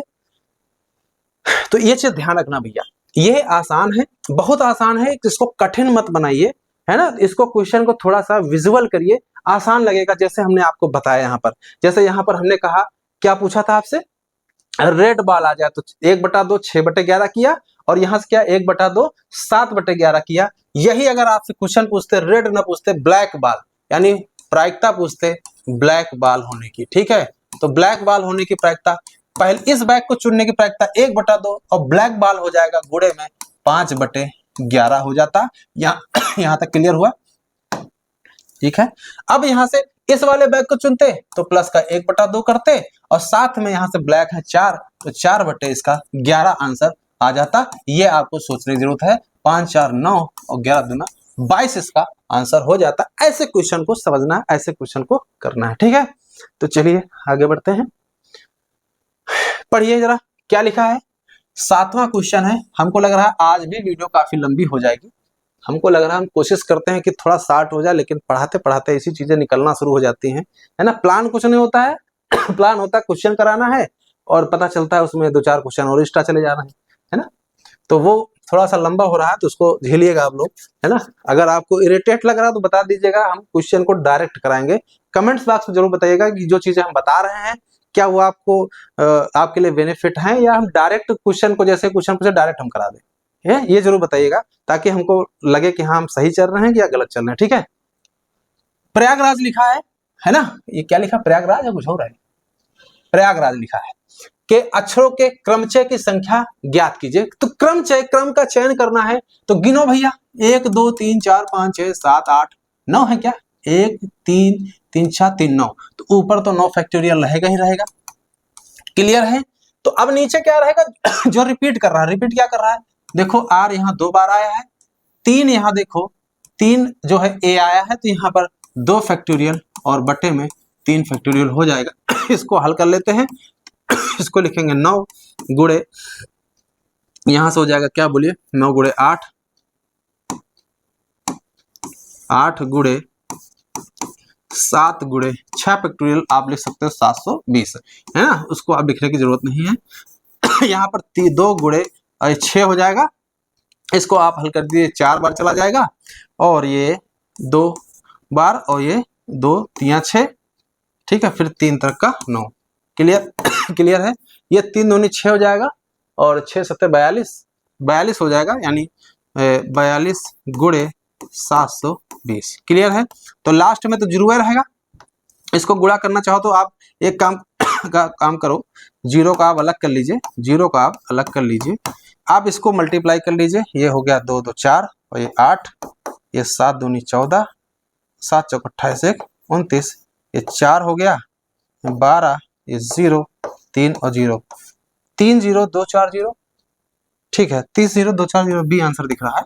ठीक है, तो ये सिंपल था, इसमें कोई बड़ी चीज नहीं हमने बताई है ये, लेकिन आपको पता होना चाहिए कि सभी लेटर्स लेकर के कितने क्रमचय बन सकते हैं। तो सारा फैक्टोरियल मार दीजिए, जो रिपीट कर रहे हैं उससे भाग दे दीजिए, यही इसका आंसर हो जाएगा। कल हमने इसके क्वेश्चन कुछ बताए थे कि इसमें कुछ इकट्ठा कर दिया जाए, जैसे वावेल एक साथ कर दिया जाए, कॉन्सोनेंट अलग अलग कर दिया जाए, तो ऐसे क्वेश्चन कैसे बनेंगे वो आपको सीखना है। ठीक है, चलिए क्वेश्चन हम आपको बना के देते हैं। आपसे क्वेश्चन ये पूछते हैं कि सभी वावेल एक साथ हो जाएं, तो वावेल में कौन है, देखो यहां से ए, इनको सबको पैकेट में भरो, बाकी बचा क्या, यहां से बोलो पी बचा और 2 आर बचे हमारे पास, देखो यहां से पी बचा और 2 आर बचे, एक आर ये और एक ये, और ये को वाई बचा और जी बचा, और साथ में क्या है जे है।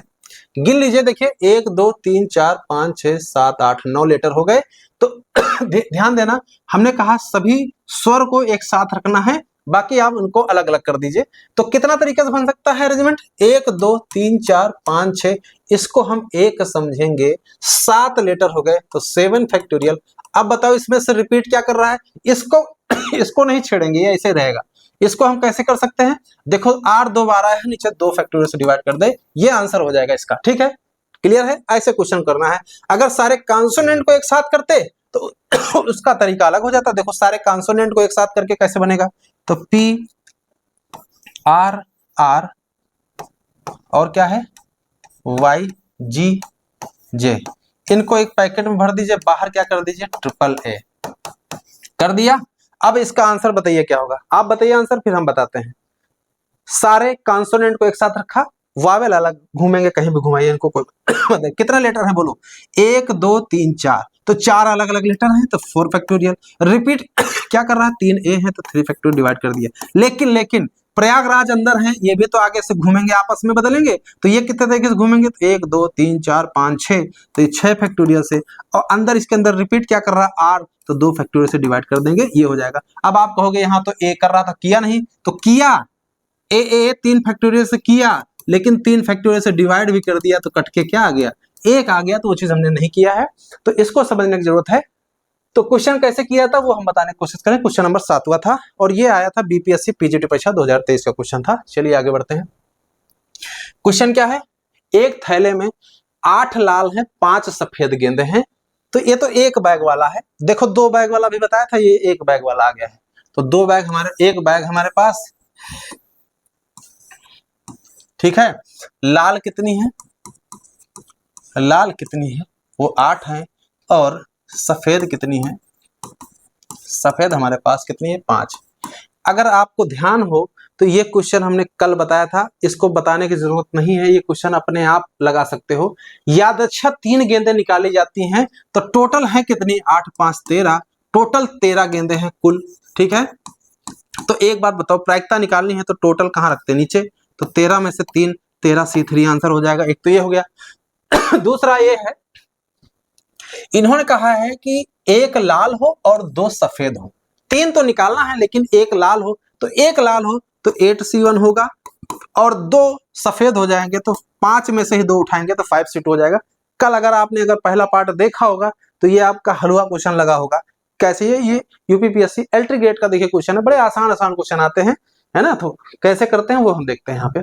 इसको चलिए सिंप्लीफाई करिए, हमने कल बताया था भैया, इसको सिंप्लीफाई करने का, ओपन करने का तरीका, 8C1 की वैल्यू 8 हो जाएगी, 5C2 की वैल्यू 5 × 4/2 हो जाएगा। कल बताया था इसकी ट्रिक कैसे ओपन की जाती है। इसको ओपन करिए तो 13 गुणे 12 गुणे 11 और बटे में क्या हो जाएगा 6। क्लियर है। अब यहां से हल करो, ये कट गया 2 दूनी 4, तो ऊपर हो गया 8 गुणे ये 10 हो जाएगा। नीचे देखो ये 6 दूनी 12, मल्टीप्लाई क्यों नहीं कर रहे, भी समझ में आ जाएगा, 13 गुणे 2 गुणे 11। क्लियर है। अब यहां से काटने वाला हो, काट दीजिए, देखिए ये कट गया 4, ये ऊपर आ गया 40। क्लियर है? तो 40 देखो एक ही में दिख रहा है और यहाँ नहीं है, इसको गुणा कर लीजिए तो 13 धाम 130 हो जाएगा, 13 और ले लीजिए 143 हो जाएगा, तो 143 दिख रहा है। ये आंसर इसका, ए आंसर इसका करेक्ट हो जाता है। ये यूपीपीएससी एलटी ग्रेड परीक्षा 2018 का क्वेश्चन था, एकदम हलवा क्वेश्चन था, एकदम हलवा क्वेश्चन था। अब हम आपसे क्वेश्चन, दूसरा क्वेश्चन पूछते हैं इसी में, एक क्वेश्चन तो हम बनाते, ठीक है। 3 गेंद निकाली गई है, तीनों गेंद निकाली गई हैं, इस बार हम ये कर देते हैं 3 क्या 4 गेंद निकालो, 4 गेंद निकालते हैं, जिसमें से 2 लाल हो 2 सफेद हो। आप बताइए आंसर क्या होगा, फिर हमारा मैच कराइए। कितनी बोला हमने 4, तो आपको पता 13 में से ही 4 निकालेंगे तो 13C4 हो जाएगा।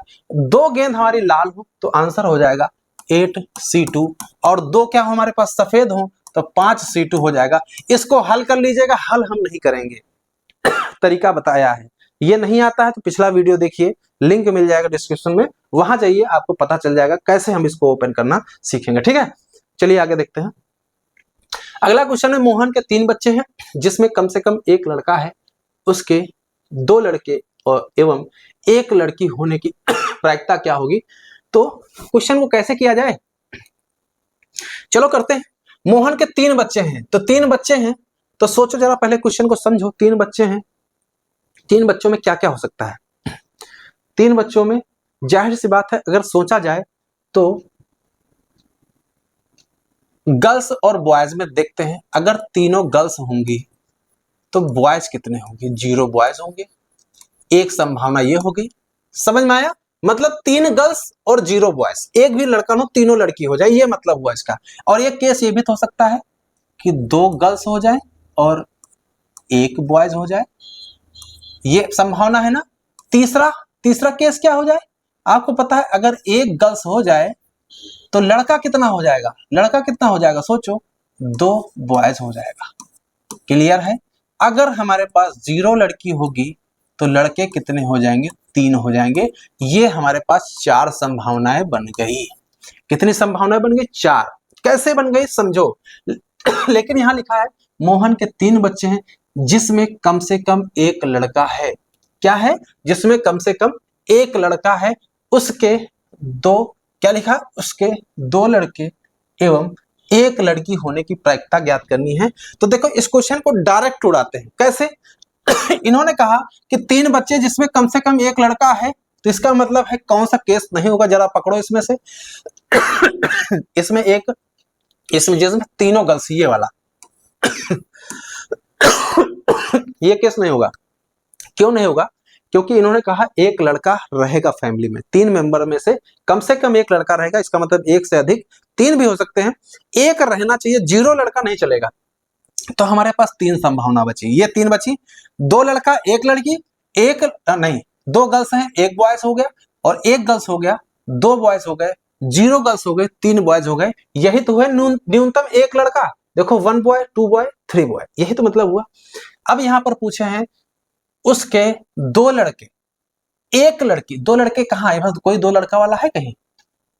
ये देखो 2 लड़के 1 लड़की होने की प्रायिकता क्या है, 3 में से 1 का तो चांस है, तो 1/3 आंसर हो गया, सीधे सीधे इसका बी आंसर करेक्ट हो गया। समझ में आया? आसान एकदम है, बस आपको समझना है। ये चीज अगर आपने अच्छे से समझ लिया तो आसान 1 लाइन का आंसर है, बस आपको समझना है कि क्वेश्चन को करना कैसे है। टीजीटी परीक्षा 2016 का क्वेश्चन था। चलिए आगे बढ़िए। अगला क्वेश्चन है, क्वेश्चन नंबर 10 दिया है, there are 2 children in family if it is known that the least one of the children is boy. यानी कि एक परिवार में 2 बच्चे हैं, या ज्ञात हो कि बच्चों में कम से कम एक बच्चा लड़का हो, तो दोनों बच्चों के लड़का होने की क्या प्रायिकता है। ठीक है, देखिए एक क्वेश्चन मैं आपसे पूछता हूं, जैसा भी हमने क्वेश्चन पीछे किया है, इस क्वेश्चन को देखो, ये थोड़ा सा कंट्राडिक्शन ऐसा करते हैं कि कंफ्यूज आप भी हो और हम भी कंफ्यूज हो। देखो यहाँ पर जैसे यहाँ पर एक क्वेश्चन था 9, इसका अगर देखा जाए ना तो ये बिल्कुल जैसे हेड, जैसे कॉइन नहीं फेंक, जब टॉस करते हैं तो 3 बार करते तो वहां पर 8 आउटकम्स आते, तो बिल्कुल वैसा ही क्वेश्चन यहाँ पर है। तो यहाँ पर देखो, यहाँ पर ध्यान देने की जरूरत है। अगर यहाँ पर उनकी उम्र पे ध्यान दिया जाए, उम्र पे, तो यहाँ पर जो ये चीज रिजल्ट आया 2 लड़का 1 बॉयज है, तो इसके 3 पॉसिबिलिटी बन जाएंगी। कैसे पता है?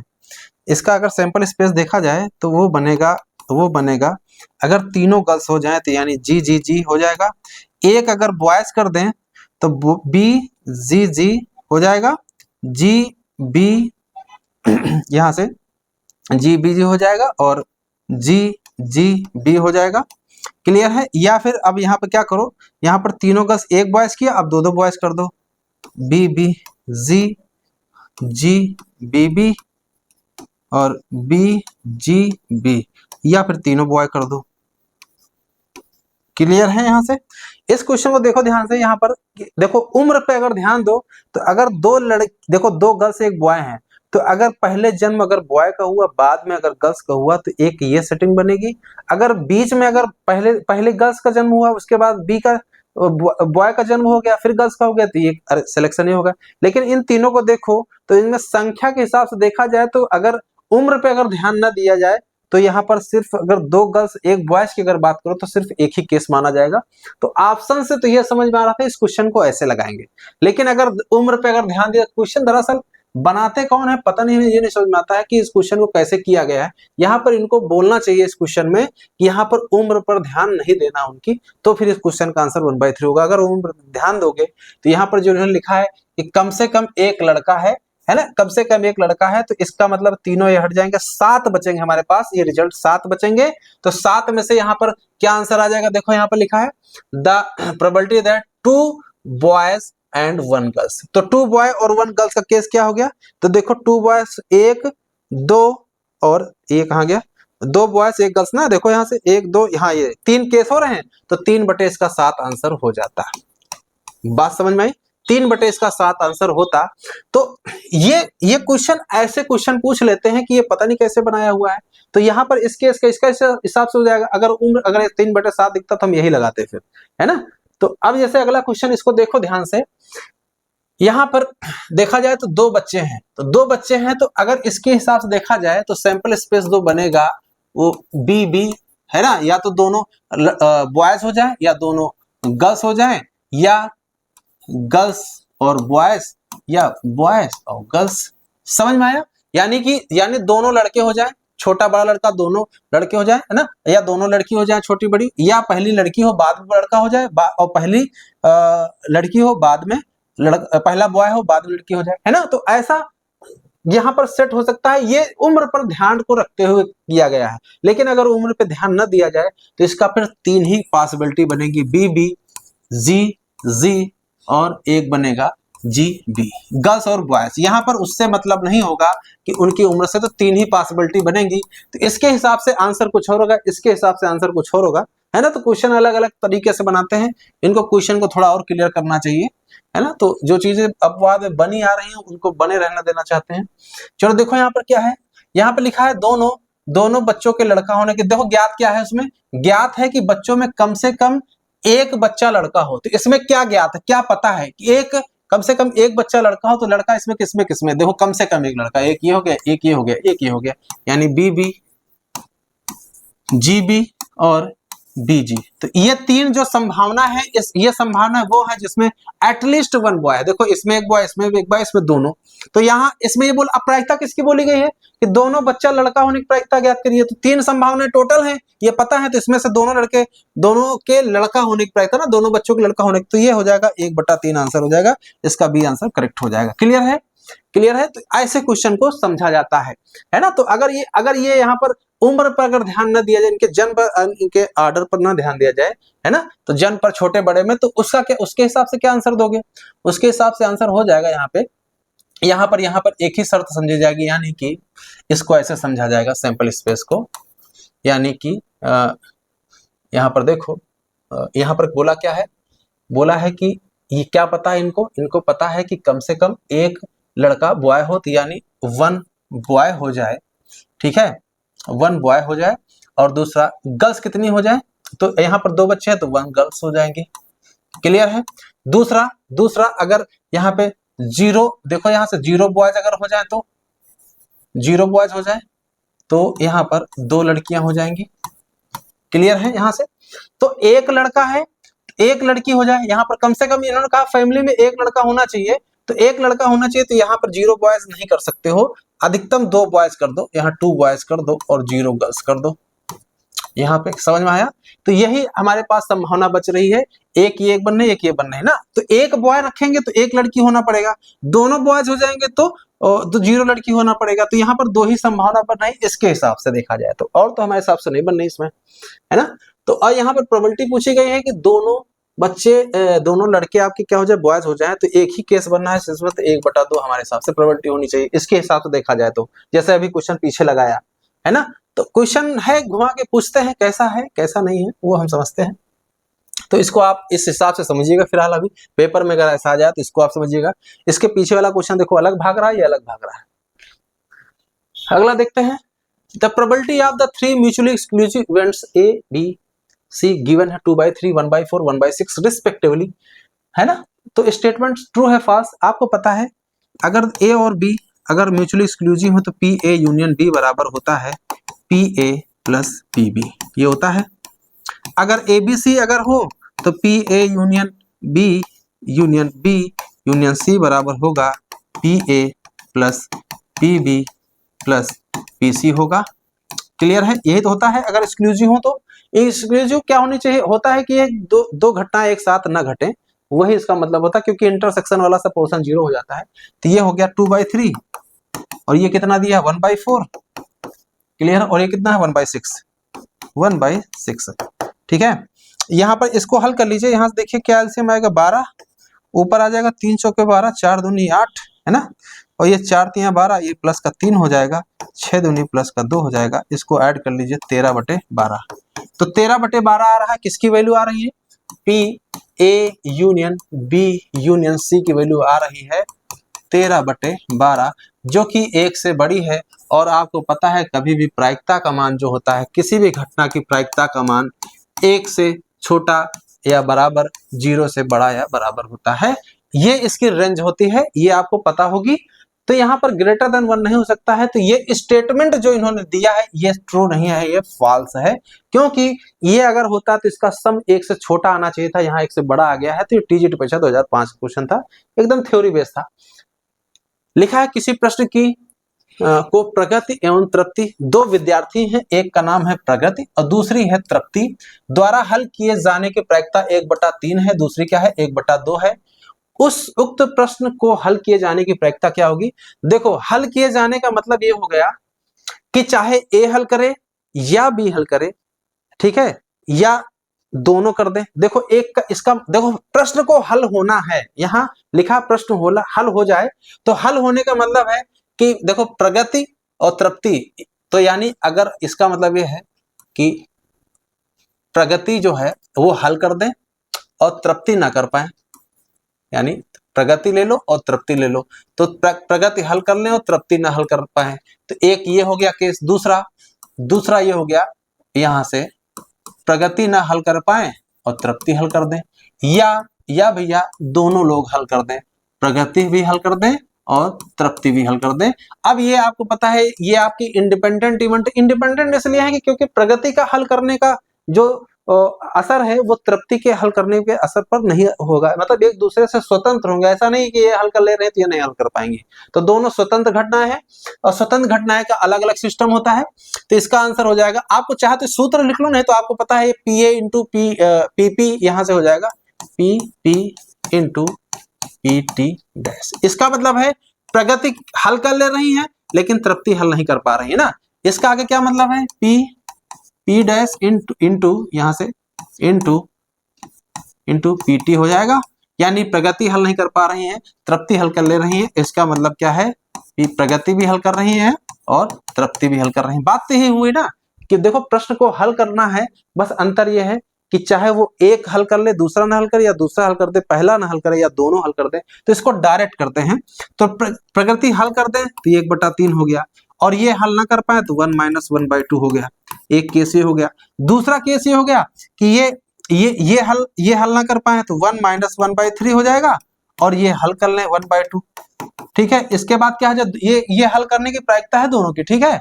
तो ये 1/3 इंटू 1/2, यानी दोनों हल कर ले जाए। इसको हल कर लीजिए भैया, 1/3 इंटू 1/2, ये हो जाएगा 2/3 इंटू 1/2, ये हो जाएगा 1/6। नीचे सबका 1/6 है, ऊपर 1 2 और ये 1, ये 4/6 आ जाएगा। ये 2/3 आ जाएगा आंसर। तो 2/3 आंसर ये सी इसका दिख रहा है करेक्ट आंसर।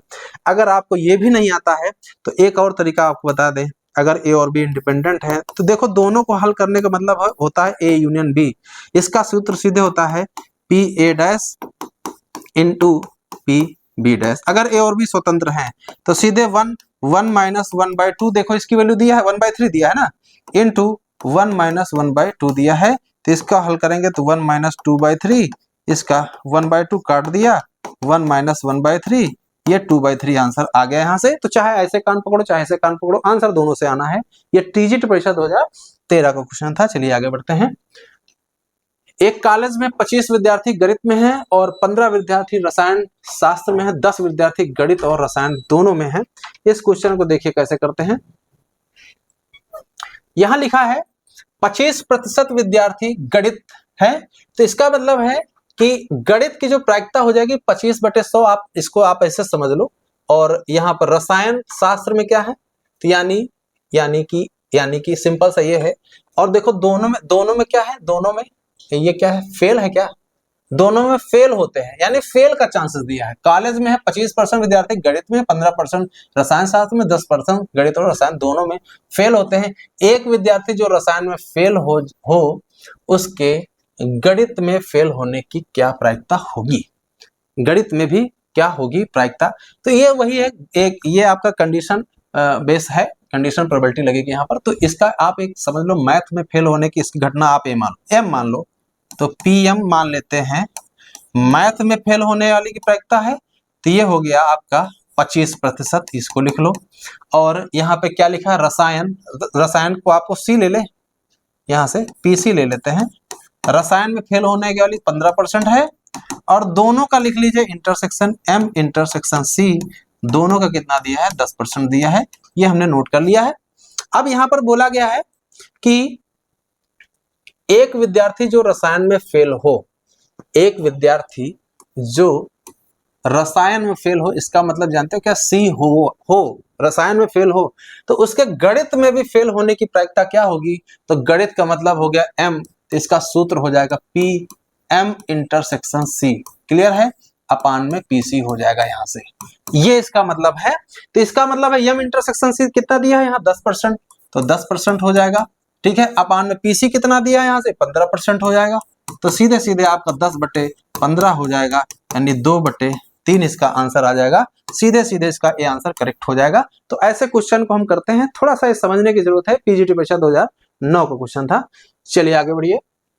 14 नंबर देखिए, क्वेश्चन क्या लिखा, number of ways in which 5 males and 2 females members of a community can be seated around a table. बड़ा अच्छा क्वेश्चन है।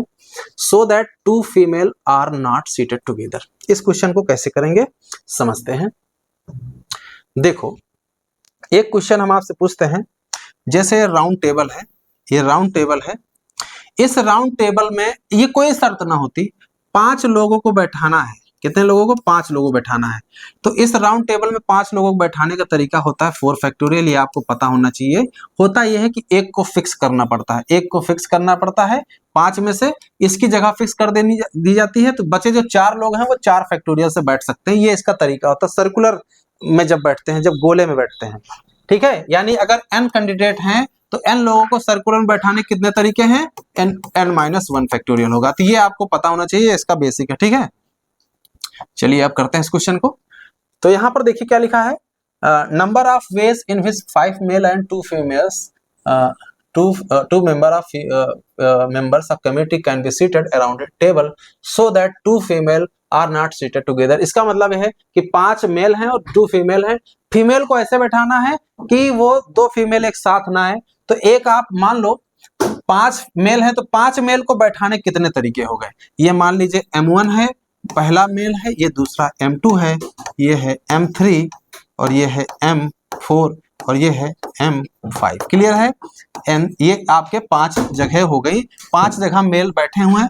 तो इन 5 मेल को बैठाने के कितने तरीके हो जाए, हमने अभी आपको बताया, अगर n है तो n-1 फैक्टोरियल, तो 5 है तो 5 में 1 कम कर दो भैया, तो 5 - 1 फैक्टोरियल ये हो जाएगा आदमियों को बैठाने का तरीका। अब रही बात औरतों को बैठाने का तरीका क्या होगा, तो औरतों को बैठाने के लिए आपके पास कितनी जगह है, 1 2 3 4 और ये 5, 5 जगह हैं। इन 5 जगहों में से कहीं पर भी आप फीमेल को बैठा दोगे, कोई दिक्कत नहीं आएगी। उसमें आपका कोई भी फीमेल जो है एक साथ नहीं होगी, उनके बीच में एक मेल पड़ेगा। तो आपको जगह कितनी मिल रही है? 1 2 3 4 5, कितनी है? 5 जगह है। तो 5 जगहों में से आपको 2 जगह चुननी है। कितनी चुननी है? 2 जगह चुननी है। और उन 2 जगह में चुननी कैसे आप बैठाओगे? या तो आप सीधे करो 5p2 कर दो, 5 में से आपको 2 जगह चुनने के, तो ये 5p2 हो जाएगा। इसको आप लिख दो 4 फैक्टोरियल, ये हो जाएगा 5 गुणे 4, इसको तो हमने ट्रिक बता ही रखा था। इसका हो जाएगा ये 24 हो जाएगा, और ये हो जाएगा 10, ये हो जाएगा 200, यहाँ से 24, ये 5 को 20, ये 20 हो जाएगा ना। ये हो जाएगा हमारे पास 0 8 480 आ रहा है, कहीं पर है 480 दिख रहा सीधे, ये आंसर इसका करेक्ट हो गया।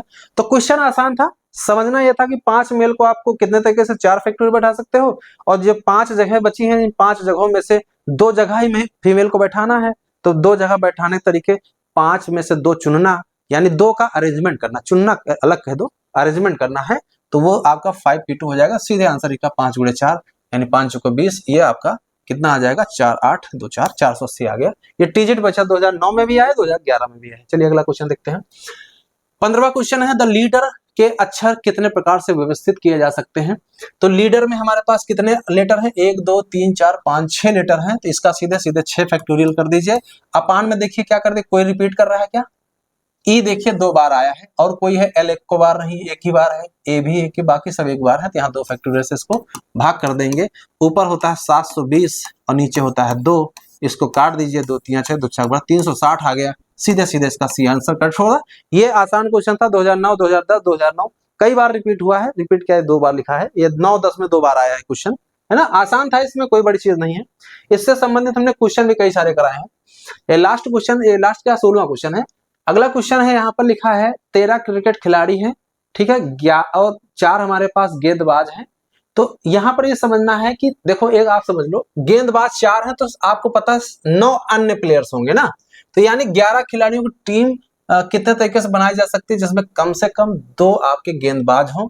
तो 2 अगर गेंदबाज लेंगे तो 4 से ही गेंदबाज लेंगे 2, तो 4c2 करना पड़ेगा। 2 आपको क्या ले लिया, 2 ले लिया हमने गेंदबाज। अब आप सोचिए कि अगर 2 गेंदबाज ले लिया है, तो अन्य देखो, गेंदबाज के अलावा कौन से बचे? 9 लोग बचे। आपको पता है 13 तो टोटल थे, तो 13 में से 4 हटा दोगे तो 9 प्लेयर्स अन्य बचे। तो 9 प्लेयर्स में से आपको पता है 11 की टीम बनानी, 2 तो आपने बल्लेबाज रख दिया है, तो 9 में से आपको कितना चुनना? अब आपको पता है 9 में से 9 ही तो प्लेयर बचे, क्योंकि 2 चुन लिया है 4 में से, तो अब बचे 9, क्योंकि 9 2 11 होता, तो ये इसका आंसर हो जाएगा। तो 4 इंटू, इसका तरीका होगा 4 इंटू 3/2 इंटू 1, इसकी तो वैल्यू 1 हो जाएगी। 9 में से 9 चुनना, यहां से काट देंगे 2, है ना। इसका आंसर है 2 3 6। इतना क्लियर है। ये एक केस हो गया, एक केस हो गया। अब दूसरा केस क्या होगा? अगर हम यहाँ पर 3 अगर गेंदबाज कर दें, कितने कर दें? 3। तो अगर 3 गेंदबाज कर देते हैं, तो यहां से देखिए एक साथ कर देते तो ज्यादा सही था। अगर ये केस फर्स्ट था, दूसरा केस यहां से हो जाएगा 4c3, यानी अगर 3 हम गेंदबाज कर दें, यहां से देखो जरा ध्यान से, अगर 3 गेंदबाज कर दें तो क्या आ जाएगा? तो आपको क्या करना पड़ेगा? अन्य में से कितना लेना पड़ेगा? 9 से ही उठाएंगे। तो 3 तो ले लिया है, तो बचे कितने? आपको एक यहां से एक कम कर दो, 8 प्लेयर आपको उठाने हैं, ठीक है। तीसरा केस क्या होगा? तीसरा केस हो जाएगा कि 4c4 हो जाएगा, और आपको क्या करना है? आप 4 ले चुके हो, तो इसका मतलब कितने बचे आपके? 7। 9 में से आपको 7 प्लेयर उठाने हैं, तो ये इसका आंसर हो जाएगा। इसको आप हल कर लीजिए, समझो क्वेश्चन लग गया। इसकी वैल्यू निकालिए। एक काम करिए, 7 ही कर लेते हैं, इसकी तो वैल्यू 6 आ रही है। इसको हल कर लीजिए। यहां से इसकी वैल्यू आ जाएगी, ये हो जाएगा 4, ये 9c1 लिखा है ना, 9c1, ये 9 चौक 36 हो गया। तो 36 6 कितना हो गया? 42 तो हमारा आ ही चुका है। इसको आप हल कर लीजिए, 1 हो जाएगा, ये हो जाएगा 9 गुणे 8, है ना। यहाँ 9c2 लिखा, समझो, तो ये हो जाएगा 2 इंटू 1। डायरेक्ट ये तरीका आपको बताया था हमने। 9 चौक 36 हो गया, है ना। तो 36 36 हमारे साथ 72 आ रहा, देखो इसका बी आंसर करेक्ट हो गया। तो कैसे क्वेश्चन को करना है वो हम समझ रहे हैं। तो यहाँ पर देखिए एक केस था, कम से कम यहाँ पर कितने रखने थे? 2। तो कम से कम 2, उसके ऊपर चाहे जितने ले लो, 2 ले लो, 3 ले लो, 4 से ज्यादा थोड़ी जाओगे, क्योंकि 4 ही बल्ले हमारे पास गेंदबाज हैं। इसका हमारा सीधे सीधे बी आंसर हो गया। टीजीटी परीक्षा 2009 का क्वेश्चन था। 17वां क्वेश्चन देखिए, लिखा है कानपुर और झांसी के बीच में 7 गाड़ियां चल जाती हैं और 7 आती हैं। एक आदमी झांसी से कानपुर कितनी प्रकार से लौट सकता है जबकि उसे उस रेलगाड़ी से नहीं लौटना है जिससे वह गया था। तो आप एक बात हम बताइए इस क्वेश्चन में। देखो, एक कानपुर है, एक हमारा कानपुर है, यहां मान लेते हैं कानपुर है, कानपुर है और यहां हमारा झांसी है। ठीक है, तो कानपुर से झांसी के बीच में कितनी गाड़ियां चल रही हैं? 7 चल रही हैं। ठीक है, तो एक आदमी है वो आपको कानपुर से जाता झांसी, कितने तरीके से जा सकता है? जाने के तरीके कितने हैं? जाने के तरीके कितने हैं वो आप बताइए। आपके पास कितनी गाड़ियां चल रही हैं? 7, तो जाने के तरीके 7 हैं। ठीक है, 7 तरीके हो गए टोटल। अब वहां जब झांसी जाएगा तो झांसी के लौटने के कितने तरीके होंगे? क्योंकि आपको पता है 7 तरीके से जा सकता है, जाएगा तो एक ही ट्रेन से ना किसी, तो एक ही ट्रेन से गया, लेकिन जिस ट्रेन से जाएगा वापस उससे नहीं लौटेगा। तो लौटने के 6 तरीके, लौटने के 6 तरीके, जाने के 7 तरीके, दोनों के एक साथ हो कर देंगे तो 6 सते 42 तरीके से वो जा करके लौट सकता है। इसका सीधे सीधे बी आंसर करेक्ट हो जाएगा। ये टीजीटी परीक्षा 2009 का क्वेश्चन था। ठीक है, आसान क्वेश्चन था, इसमें कोई बड़ी। अच्छा, एक क्वेश्चन दूसरा ये भी बन सकता है कि अगर ये कहा जाए कि जाया गया और लौटा, कोई कंडीशन नहीं है, वो उसी से भी लौट सकता है जिससे गया था। तो जाने के भी 7 तरीके, लौटने के भी 7 तरीके, 7 सता 49 आंसर होता। तो ये ध्यान रखिएगा इसको। ठीक है, अगला लिखिए, एक जार डिब्बे में 20 से 99 अंकित कार्ड है। एक जार, ठीक है, डिब्बे हैं, 20 से 99 अंकित कार्ड है, इसमें एक कार्ड यादृच्छिक निकाला जाता है। इसकी प्रायिकता कि एक कार्ड पर अंकित संख्या अभाज्य हो, इस अभाज्य संख्या के अंक भी अभाज्य हो। कैसे करते हैं इस क्वेश्चन को देखते हैं। ठीक है, यानी एक बात आप समझो, जो डिब्बे में जो यहाँ पे कार्ड है वो 20 से लेकर 99 तक है ना, तो इसमें से एक कार्ड को चुना गया, यादृच्छिक निकाला गया है, कार्ड पर अंकित संख्या अभाज्य हो। पहले तो अभाज्य होना चाहिए, और साथ में जो इन्होंने एक बड़ा पॉइंट लिखा है इसको आपको समझना है। यहां पर इन्होंने ये दे दिया है कि अभाज्य संख्या के अंक भी अभाज्य हो। तो अभाज्य संख्या कौन कौन सी होती है? जो संख्या खुद से कटे और 1 से कटे, और दोनों अलग अलग होनी चाहिए। जैसे सबसे पहले संख्या 2 आ जाती है, सबसे छोटी अभाज्य संख्या, फिर 3 है, फिर 5 है, इस तरह से 7, इस तरह से चलता है। तो लेकिन 20 से 99 के बीच में बात करेंगे तो एक चीज आप बताओ, 20 वाला ले लो। आप बताओ 20 के बाद क्या आता है? 30, 30 के बाद 40, 40 नहीं लेंगे। क्यों नहीं लेंगे आप सोचो, क्योंकि 40 के बाद वाली जो अभाज्य संख्या होंगी वो 4 स्टार्टिंग पड़ेगा और 4 आपका प्राइम नंबर नहीं आता है, तो इसलिए 40 वाला छोड़ दो।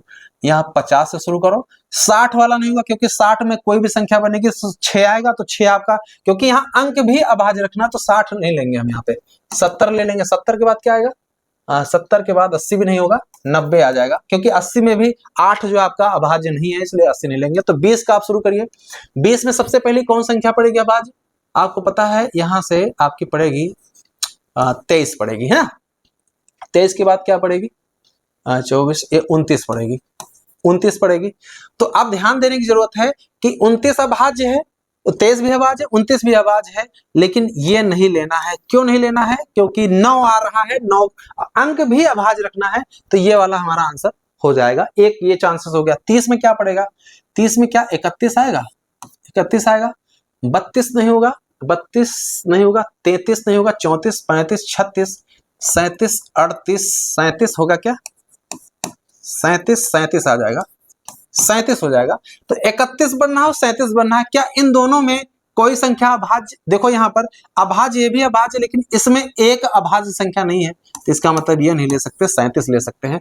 50 की बात करो तो 50 भी क्या होगा? क्या 51 नहीं होगा, 52 नहीं हो सकता है, 53 हो जाएगा क्या? 53 हो सकता है, 53, ठीक है। 53, 54 नहीं होगा, 55, 56 नहीं होगा, 57 हो सकता है, 58, 59, 95,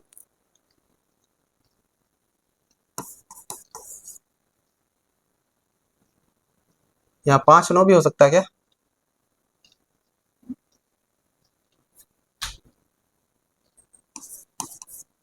7, 5, 12, ये नहीं होगा, ये नहीं हो, 3 से कट जाएगा, एक ये होगा और एक हो जाएगा ना, 2 ये बन जाएंगे, 53 हो जाएगा और 5, 9 बन जाएगा।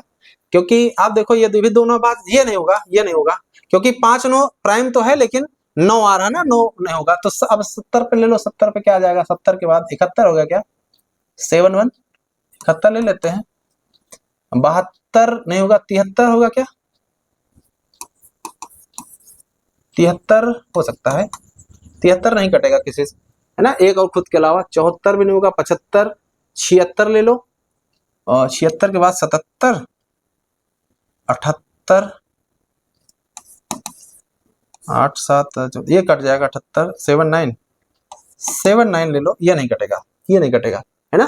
तो 7 9 आप देखो, ये भी आपका लगभग 16, ये नहीं कटेगा, तो ये प्राइम नंबर हो जाएगा। ये नहीं लिया जाएगा, क्योंकि क्यों नहीं लिया जाएगा सोचो, इसलिए नहीं लिया जाएगा क्योंकि इसमें 9 आपका प्राइम नहीं है, तो आपका ये एक चांस बनना है कि ये बनना है ना। या ये भी नहीं होगा, क्योंकि 1 आ गया ना, तो 1 आपका क्या है, 1 आप सोचो यहाँ पे 1 आपका प्राइम नंबर नहीं आता, तो ये भी नहीं लिया जाएगा। तो आपके अभी कितने मिले हैं, 1 2 3 मिले हैं, ये 4 एक 73 मिला है ना, 4 अब 90 के आगे आ जाओ, 90 में क्या बनेगा। अच्छा 90 में आप सोचो, 90 तो आपका क्या बनेगा, 90 तो हो ही नहीं सकता है, इसलिए नहीं हो सकता है क्योंकि 90 में 9 आता है और 9 आपका प्राइम नंबर नहीं, तो ये वाला छोड़ दीजिए। तो आपके पास कौन कौन बचे, 23 53 37 और ये हमारा 73, 4 ही तो बन रहे हैं, तो 4 ये हो गए ऊपर हमारे पास टोटल। तो आंसर तो वैसे एक इसमें दिख रहा है 4, कोई बात नहीं। गिनो जरा 20 से 99 तक कितने अंक हैं, 20 से 99 तक कितने अंक हैं, तो ये 21 22 ये पता है, तो इनका तरीका तो चाहे तो सूत्र लगा दो, इसका अंतर देख लो, 99 में 20 घटा करके 1 जोड़ दो, तो ये कितना हो जाएगा, एक यहाँ से 19 हो जाएगा, लगभग 80 आ जाएगा, है ना। ये 100 हो जाएगा, 100 में 20 घटा दिया 80 आ गया, तो 80, ये 4 दूनी 8, 1/20 हो जाएगा। तो इसका आंसर सी आंसर करेक्ट हो जाएगा। देखो ये थोड़ा ढूंढने में थोड़ा तो मेहनत तो लगेगी ही, या तो अगर आपको याद हो तो कर लीजिए, वैसे हमको तो याद नहीं है एक एक चीज, कि यहाँ पर बस कुछ चीजें सेटिंग करना आता है, तो वो सेटिंग कर दिया हमने, कैसे किया जाता है। ये थोड़ा सा ट्रिक ये पकड़ लिया था कि कौन सा नहीं होगा, जैसे बीच वाले यहाँ पर हमने 40 वाले छोड़ दिए, 60 वाले छोड़ दिए, 80 90 वाले भी छोड़ दिए, क्योंकि 90 में भी आपका जो ये 9 है, 9 आपका नहीं काउंट होगा, ठीक है, जो भी प्राइम पड़े, क्योंकि यहाँ पर दोनों डिजिट हमको प्राइम रखने थे ना, इस वजह से। तो ये आंसर आ गया, इसका सी आंसर करेक्ट हो गया। ये एनवीएस टीजीटी परीक्षा 2016 का क्वेश्चन था। चलिए आगे बढ़िए। लिखा षटकोण ABCD, क्या लिखा है यहाँ पे, 6 शीर्ष बिंदुओं में से कोई 3 बिंदु यादृच्छिक चुने जाते हैं, तो इन शीर्ष बिंदुओं को मिलाने पे एक समबाहु त्रिभुज बने, तो 6 भुजा वाला बना लेते हैं।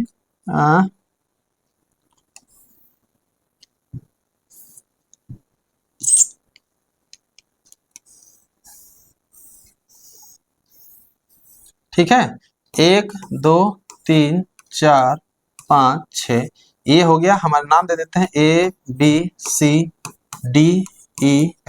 ठीक है। 6 भुजाओं वालों क्या बना लिया हमने, इसको षटभुज, समषटभुज है। समषटभुज का मतलब समझते हो, सारी भुजाएं बराबर होनी चाहिए, है ना। तो ये इसका हो गया। तो यहाँ पर बोला गया है कि कोई 3 बिंदु यादृच्छिक रूप से चुने जाते हैं। 3 बिंदु, आपको पता 6 बिंदु में से 3 चुनने के कितने तरीके हो गए, 6C3 आंसर हो जाएगा, ठीक है। अब रही बात ये कि इसमें से ऐसे चुनना है कि इसमें से मिलाने पे एक समबाहु त्रिभुज बने।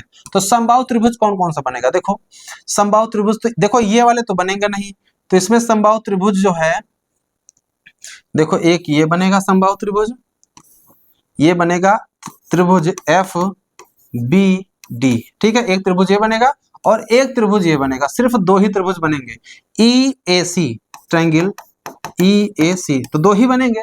तो 2 ऊपर रख दीजिए, नीचे वाले को हल कर लीजिए, 2/6 × 5 × ये हो जाएगा 4, और नीचे हो जाएगा 3 × 2 × 1, इसको हल कर 3 दूनी 6 काट दिया, ये 2 काट दिया, 1/10 आ रहा है कहीं है, सीधे ए इसका आंसर करेक्ट हो जाता है। ये 19 क्वेश्चन था, ये एनवीएस टीजीटी परीक्षा 2016 का क्वेश्चन था। आगे बढ़िए। The probability of getting at least a head, एक हेड पाने की प्रायिकता क्या होगी, ये तो पूछ रहा है। एक head by throwing 3 unbiased coin. Unbiased देखो कॉइन है क्या, हाँ ठीक है, अनबायस्ड कॉइन। तो यहाँ सोचने की जरूरत ये है कि अनबायस्ड का क्या मतलब होता है। अनबायस्ड का मतलब होता है उस कॉइन में कोई टेढ़ा मेढ़ा ना हो, ये मतलब होता है, इतना समझो। तो यहाँ एटलीस्ट एक हेड आ जाए, और यहाँ पर फेंका कितनी बार गया, 3 बार फेंका गया है। तो 3 बार किसी को फेंकेंगे तो ये 2 की पावर 3 आपको पता है, यानी नीचे 8 रहेगा। एक तो ये चीज क्लियर है। ऊपर आपको पता है एक हेड रखना, कम से कम एक हेड रखना है। तो एक हेड रखने के आपको पता है क्या आपका रिजल्ट आएगा। एक काम करो ना, ऐसा आप निकाल लो कि एक भी हेड ना हो तो उसकी प्रायिकता हो जाएगी 1/8, यानी टीटीटी वाली। बाकी सब जितने भी आपके 7 आउटकम बनेंगे उस सब में एक कम से कम एक हेड रहेगा। तो इसको जैसे ही माइनस करोगे 1 - 1/8 करोगे तो 7/8 इसका आंसर आ जाएगा। सीधे सीधे बी आंसर करेक्ट हो जाएगा। और नहीं आता है अगर तो सैंपल स्पेस भैया बना लो, एच एच एच, फिर एच टी एच, फिर टी एच एच, है ना, एच एच टी, फिर T T H, T H T, H T T, ठीक है, उसके बाद टी टी टी। तो यहां पर देखो कम से कम एक हेड वाले कितने मिल रहे हैं, 1 2 3 4 5 6 7, तो 7 मिल रहे हैं 8 में से। तो चाहे इधर से कान पकड़ो चाहे उधर से कान पकड़ो, आंसर दोनों से एक आना है। ये क्वेश्चन दोबारा रिपीट हुआ है। तो अभी जैसे हमने क्वेश्चन शुरू में लास्ट में बताया था, क्वेश्चन फंसा था, वो थोड़ा सा ट्विस्ट था, उसको आप बताइएगा कमेंट्स में कि वो जो हम बोल रहे थे बात सही थी कि या गलत थी, है ना। तो लगभग 20 क्वेश्चन हमने आपको बताए हैं।